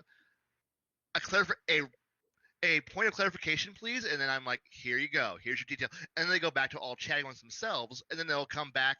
And then I find out that secretly, we've all decided that we're going to create our own secret chat away from you because you're the GM and we don't want you to know what we're planning. And I'm like, now you're getting smart. You know I'm your friend, but I'm also your enemy. And You're a frenemy. yes, I'm the friend who wants to kill them, and it's great because now they've all been like conspiring in quiet, and then purely putting their head in like going, GM, what's going on in this one area? This is what's going on. Okay, see ya. Whoop, and they're back out of screen, and I'm like, what are they planning? And then they come to the table with an actual plan that I don't know about ahead of time, so they can actually hit me. So since we're all playing on the same page, the same rule book, they know what I can do. I know what they can do, but now they get to surprise me on how they're going to implement it. And now it becomes an actual fun bit of double blind game going on here, where they get to be tricky, but on my terms. And it's just like the game is on a second layer, a second level, and it's actually an interesting experience. But the thing is, that experience happens because you've encouraged your players to all chat outside of game, and that chat becomes a log, a notebook. Like one of my players, he actually has been keeping notes in a log of every game pertinent and bit of information that I've written for my world for like the last 8 years in a file. And I keep asking him, can you just give me that file? And he goes, no. I'm like, why? Because it's all your information. Yes, but I want my information so I can cross-reference my notes. And he goes, no, that's dangerous. And I'm like, give me my notes. but he's also he's also like the chronicler and historian of all my campaigns. So yeah, he does send me my notes periodically, but every once in a while he goes, why are you asking for all this information? Don't you know it? I do, but I want to know what you know. Give me your files. And then he says, I'm redacting them. You know that right now. And he's sitting here like redacting all of my own information to get it back to me. And go, you can't declassify my own information. I'm cleared for this shit. I wrote it. You have a search function too. I hate you. I really hate you. Max is like, I did not get a notification. I'll tell you what, Max. I'm sorry. You were not. Make sure you hit the bell. Yeah. Got to hit the bell. The Liao didn't. The Capellans didn't inform you. We're sorry. This is a time where I also throw the invite for tonight's stream in the chat. So if you want to jump in here and give your own thoughts and discuss things like, game prep and what you do before that, before the people hit the butts hit the seats, jump on in. The thing is that. Do you know how long it? Go ahead. Do you know how long it takes to get a FOIA request back? Yeah, it takes forever. And yes, the Maskirovka is infallible. It's just slow at getting it back to you when you need it the most.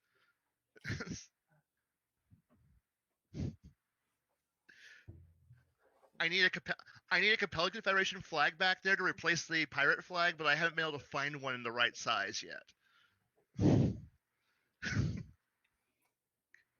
Kurt hits on an important point. When you have certain players in your table, you do need to be more anticipatory of what's going to happen. Oh yeah, because things will happen that you have no control over as a GM. Your players, if they're talking to each other between sessions, first off, good, because that's the mark of a good game. When the players are talking about the game you run between days, you're doing fine. You're doing everything you're supposed to. Anyway. Ooh. I see. I want that CC flag so badly. So, yeah, I don't know. I'm thinking of all the other things I wanted to say about tonight's game topic because, we kind of live for this to where we're like, okay, it's almost game day. What are we gonna do? What are we gonna do for this? And I'm kind of out. I'm kind of not tapped, but the things that were on my mind about that topic, we've hit. Yeah, like we covered it. for me, I did, and Are we? it's always nice to do that, but I want to make sure that, like, okay, I know that there's other people in the chat that want to probably talk about their continued things, or Blaine. No. No. Don't let me go. Just put me on a leash. I'm good. I'm good. Garrett, what else? How else do you prepare for the big game day? I mean, I pretty much, I'm tapped on this subject too. I'm sorry, I didn't mean to get tapped so fast, but like after Come about an on. hour, and then I had 3 minutes where I'm talking and my microphone's on mute. It was like the best Shakespeare we'll never read. Anyway, go ahead, So this Blaine. is I'm this not just trying to fill time, but I know is you this have a things to tribute? say. But oh no. Um. Well, shit. Like I said, my prepping is legitimately either audio. Like I'll admit, it, half my prep is listening to an audiobook as I go and go. That's an interesting concept. Mentally note that. Find a new book series. That's an interesting concept. Mentally note that. And then when the players in their own little private chat go, this is what we're doing. I go, that sounds really close to X, Y, to this piece and this piece, and then it comes together. And now I'm going, well, now I have a new NPC to make. And then somewhere I start pulling open my character builder on my phone, and during my break time I'm sitting going, I'm going to build me an NPC. I'm going to build me another NPC and another NPC, and then I have more than I'm ever going to actually use.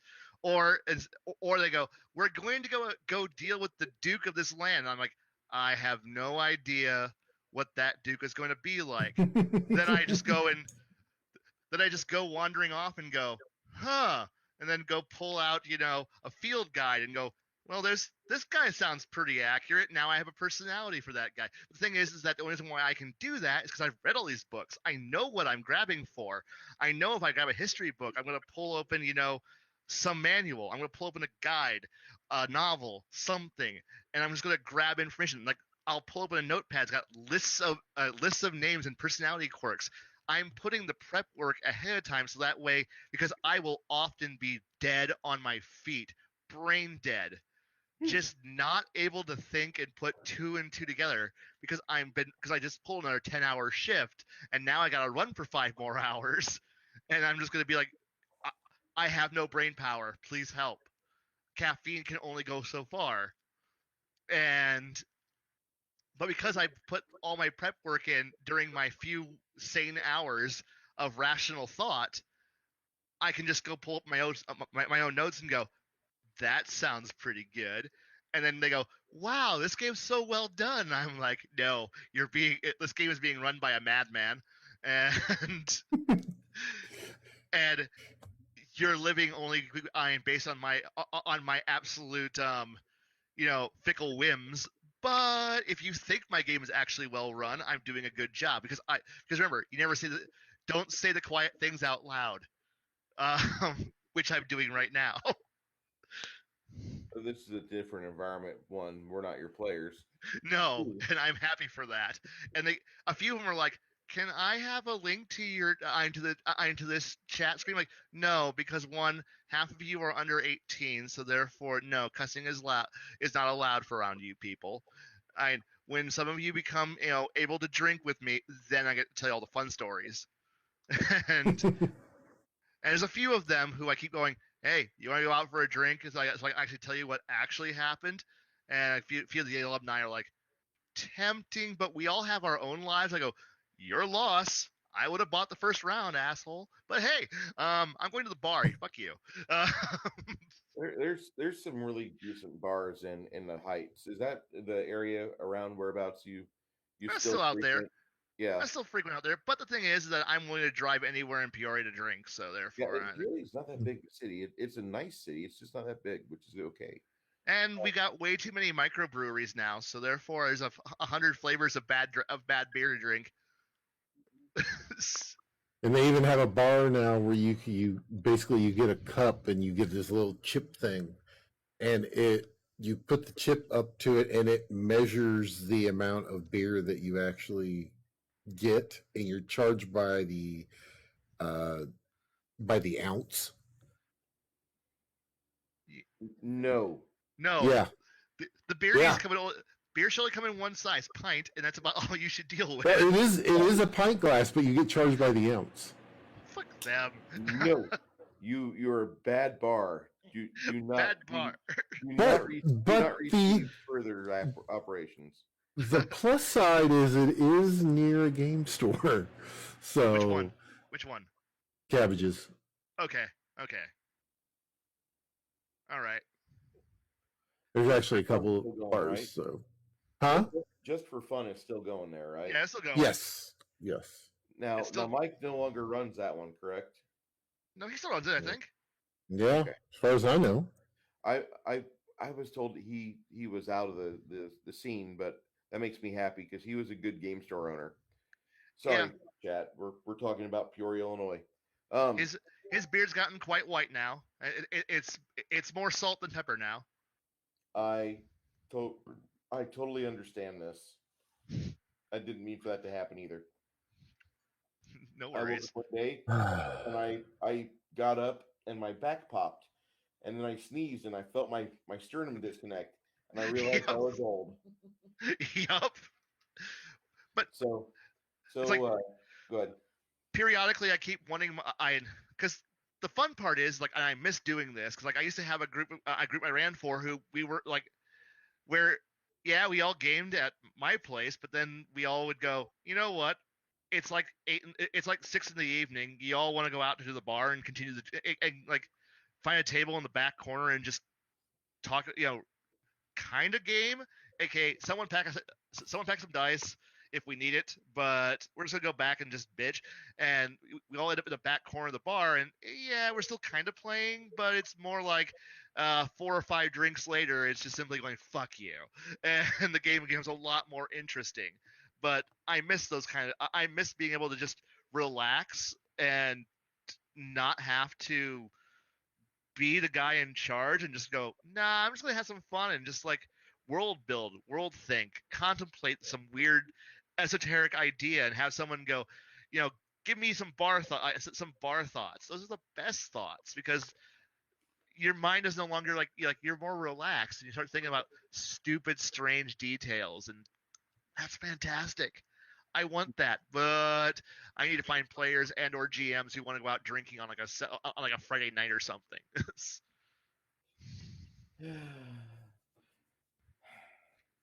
I miss going to the pub or the bar. I miss the game room on the square, and we would walk across the street and have a few or a couple or maybe just a shot, and then we'd walk back inside the game room. Yep. I miss that. Yes. Okay, game break, smoke break. Everybody has, the people that smoke would have a smoke. Then the people who, all right, well, you got like 4 minutes and then we're doing shots. And it's like, fuck. Smoke that cigarette as quick as you can, throw it away and run. You ought to be happy they don't make Aftershock anymore, because that was my standard. Yeah, they do. They do? Oh, God, yes. I didn't realize Aftershock is still a thing. That was like nasty. Well, I mean, they call it like Fireball now, though, don't they? No, Okay, my bad. Okay, that's a ignore me. completely different thing. I Fireball is a cinnamon-flavored whiskey. what was Aftershock's flavor? Death and butane, I think. Yeah, it was bad, and I used to drink that all the time, which I think I was suicidal alcoholic. But no, I liked it, and I don't know why.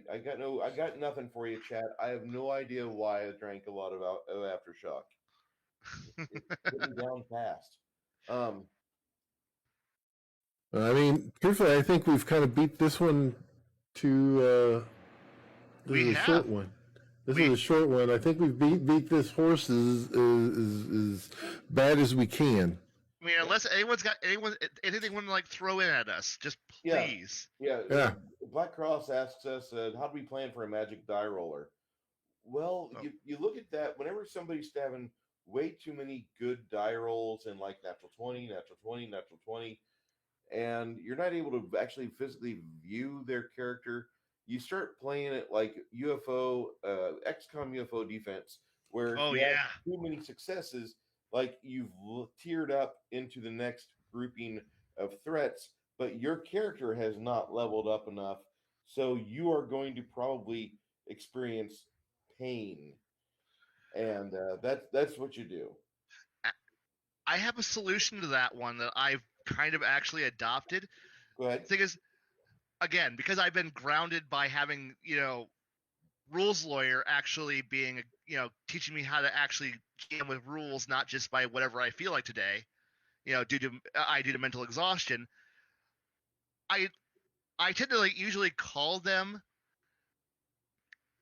I don't want to call them out for cheating because No, you if don't. somebody's like if their magic if their magic dice are just 1920 1920 1920, it's like I'm like, we're all friends here. You can, like, part of me laughed one day when I walked past one of my students who was doing that and I'm like, I didn't call you out during the game, but here's a tip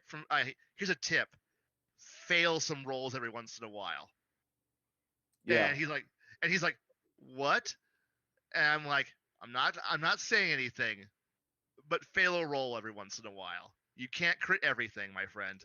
Not everything. And he's like, what are you saying? If you're gonna cheat me, just make it more enjoyable.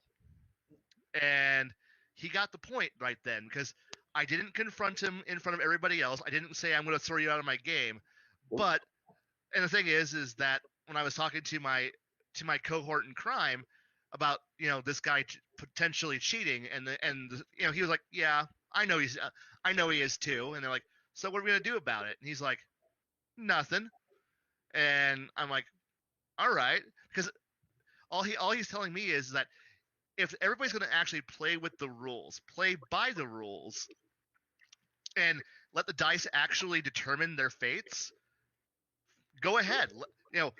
We're all playing the game. We're all having fun. But the moment you had that one player who is, like digitally weighted dice or rigged dice, I've seen players who've had both. I had one player have a joke-sided dice, and he actually admitted that he accidentally started rolling the joke dice, the ones that only had the 20 on the faces. Well, where half the dice are all like 16, 17, 18, 19, 20, 1, 2, 3, 4, and there was nothing else in between. And he admitted to me afterwards going, oh, I'm sorry, I didn't mean to roll the wrong dice. And I'm like, at least you admitted it. Don't do it again. And he's like, all right. But that player who was using, weighted dice or rigged dice rollers or rigged digital rollers, at that point you just kind of go, well, he stopped playing the actual game. He's starting to go into more storyteller, more narrative-based games. And I hate to inform most of my players, but I've read a book called Amber. I am all about diceless role-playing. If you want to go into diceless role-playing, I know it way too well. And I will, and that game is a horrifyingly unfair, badly written game engine that's all about screwing people over. And that book is all about screwing people over. And once somebody brings in, I'm going to just make up what I'm doing and always succeed, well, guess what? The game changes. I'm not changing it for everybody else, but I'm changing it for you. But I'm not going to tell you I'm changing it because I've already warned you. And trust me, I've been around some grade A class cheats, people who are damn good at it, and they know how to hide their dice rolling. They know how to avalanche. They know how to bounce dice to get better dice rolls. They know how to roll and hide. They know how to conceal. Trust me, I've seen enough cheaters over the years. I've been playing long enough. I've seen card sharks, pool sharks, dice rollers, people who can rig things.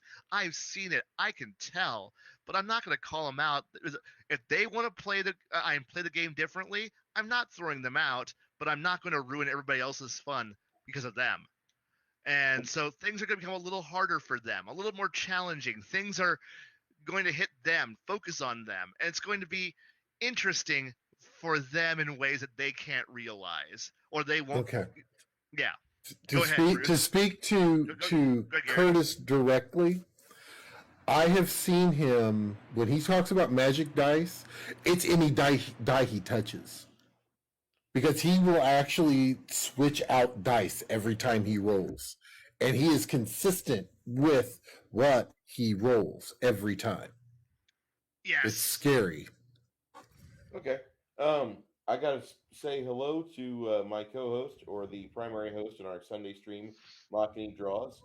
If you guys want to stop by his channel on Sundays at 2:30 Central Standard Time or 12:30 California Time Pacific, you want to check it out. He draws what we call the CSF Nation. He has a really good chat, lots of good merch, and he has always good guests and some rockin' intro and outro tunes, I might say. Awesome.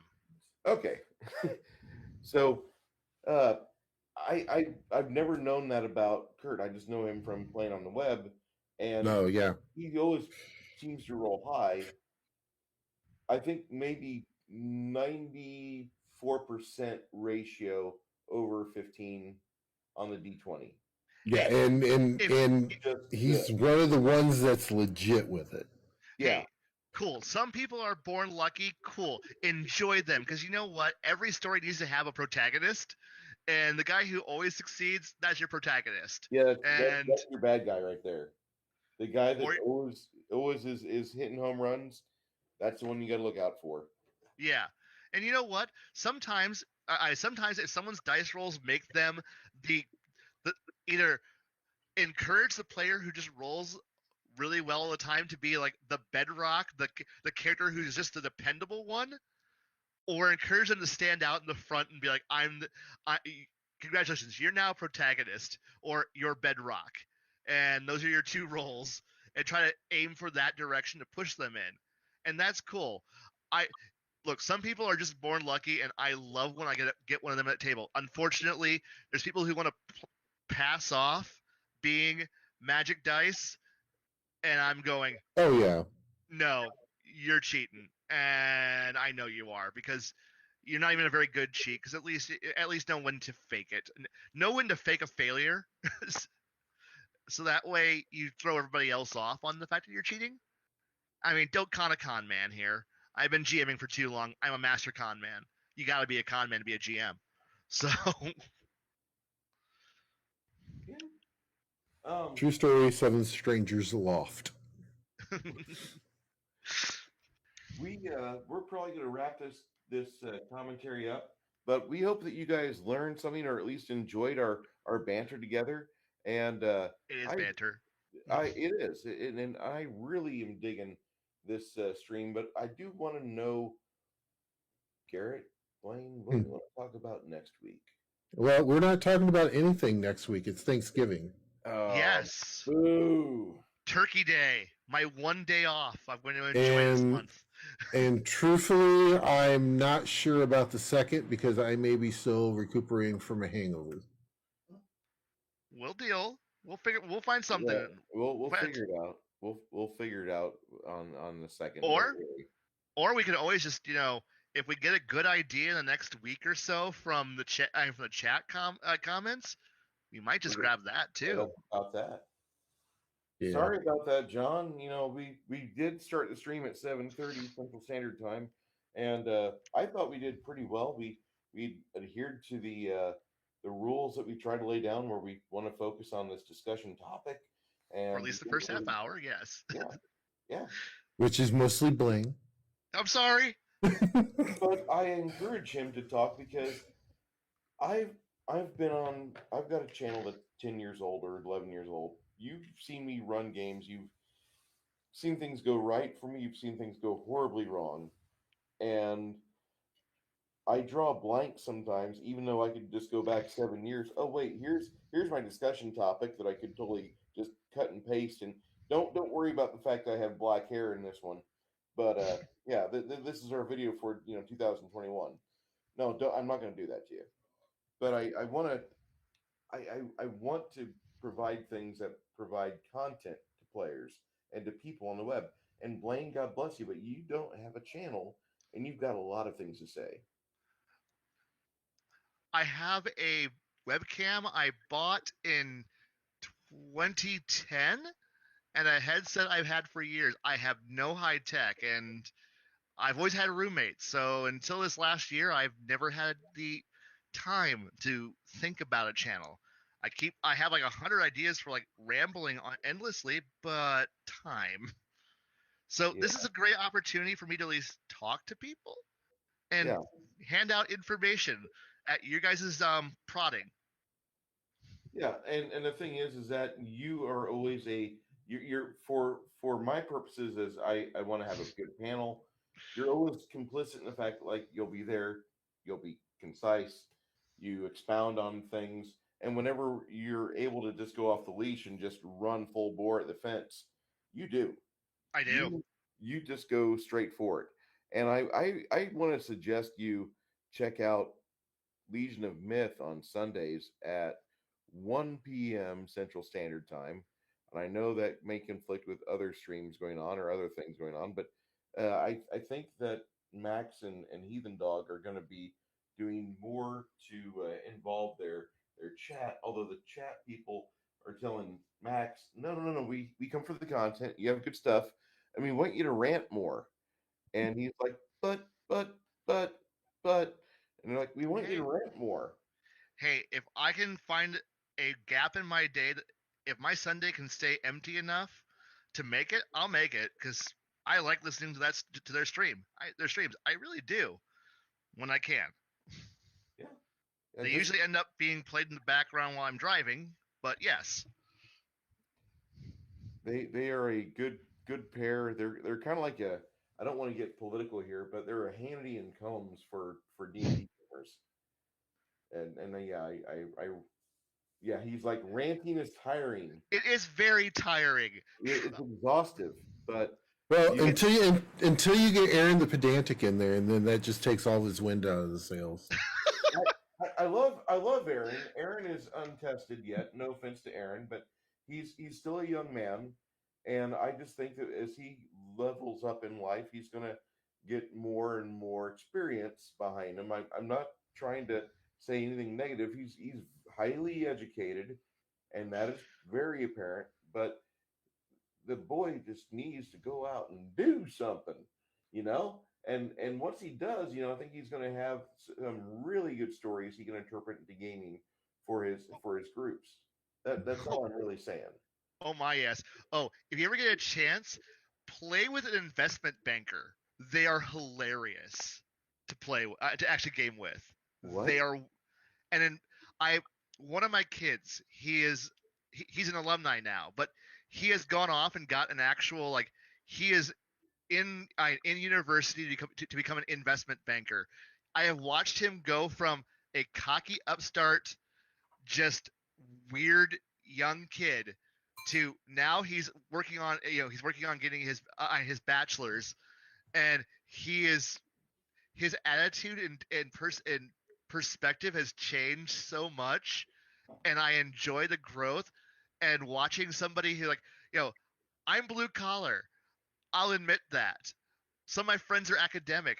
They're wonderful. Some of them are nerdy math engineers, and they can build you a nuclear reactor in their sleep, or they can tell you how acoustics work, or they can tell you how an engine works.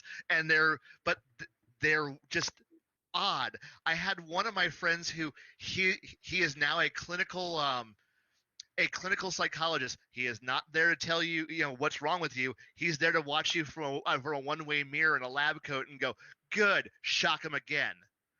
That was a fun experience. That was a fun player to play with. But this guy is bringing a whole new, he's bringing this weird new idea of cost, return on investments and cost benefit analysis to actions. And suddenly we're all like, no.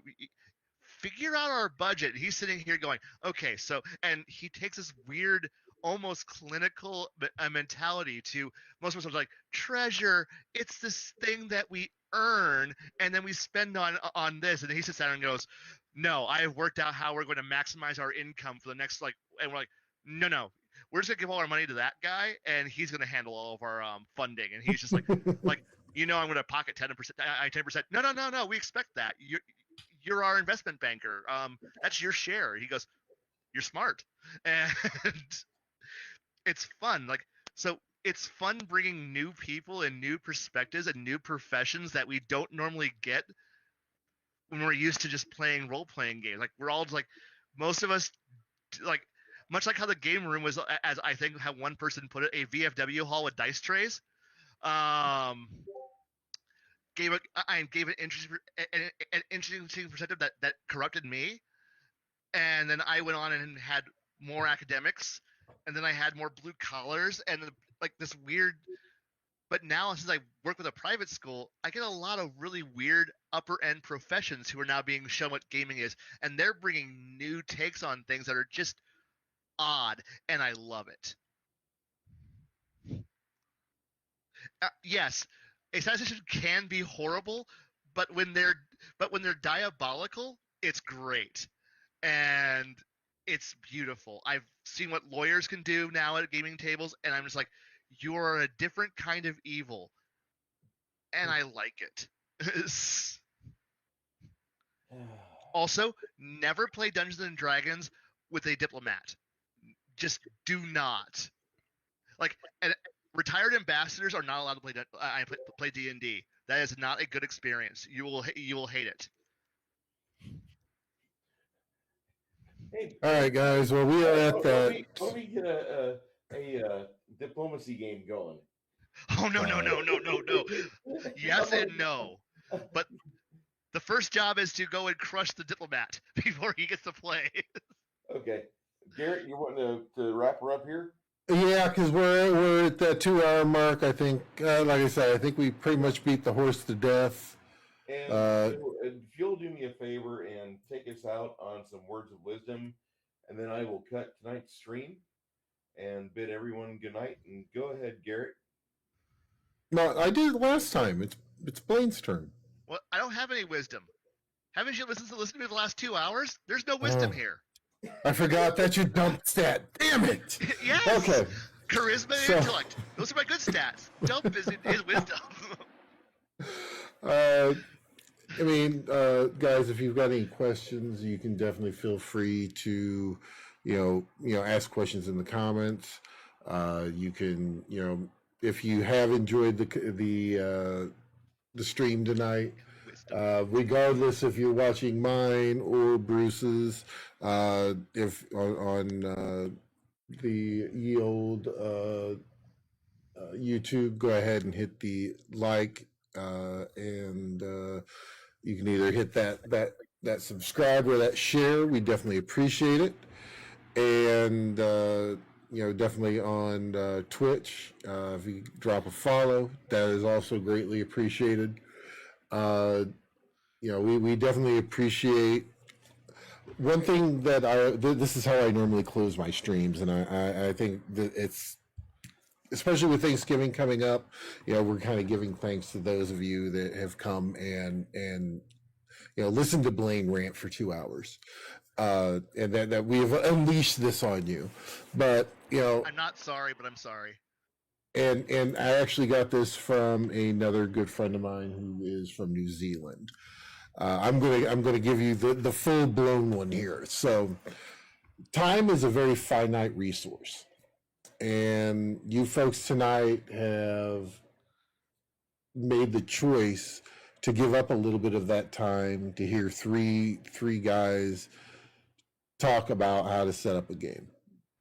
And we definitely do appreciate you guys, taking the time to come and support us, to listen to our craziness.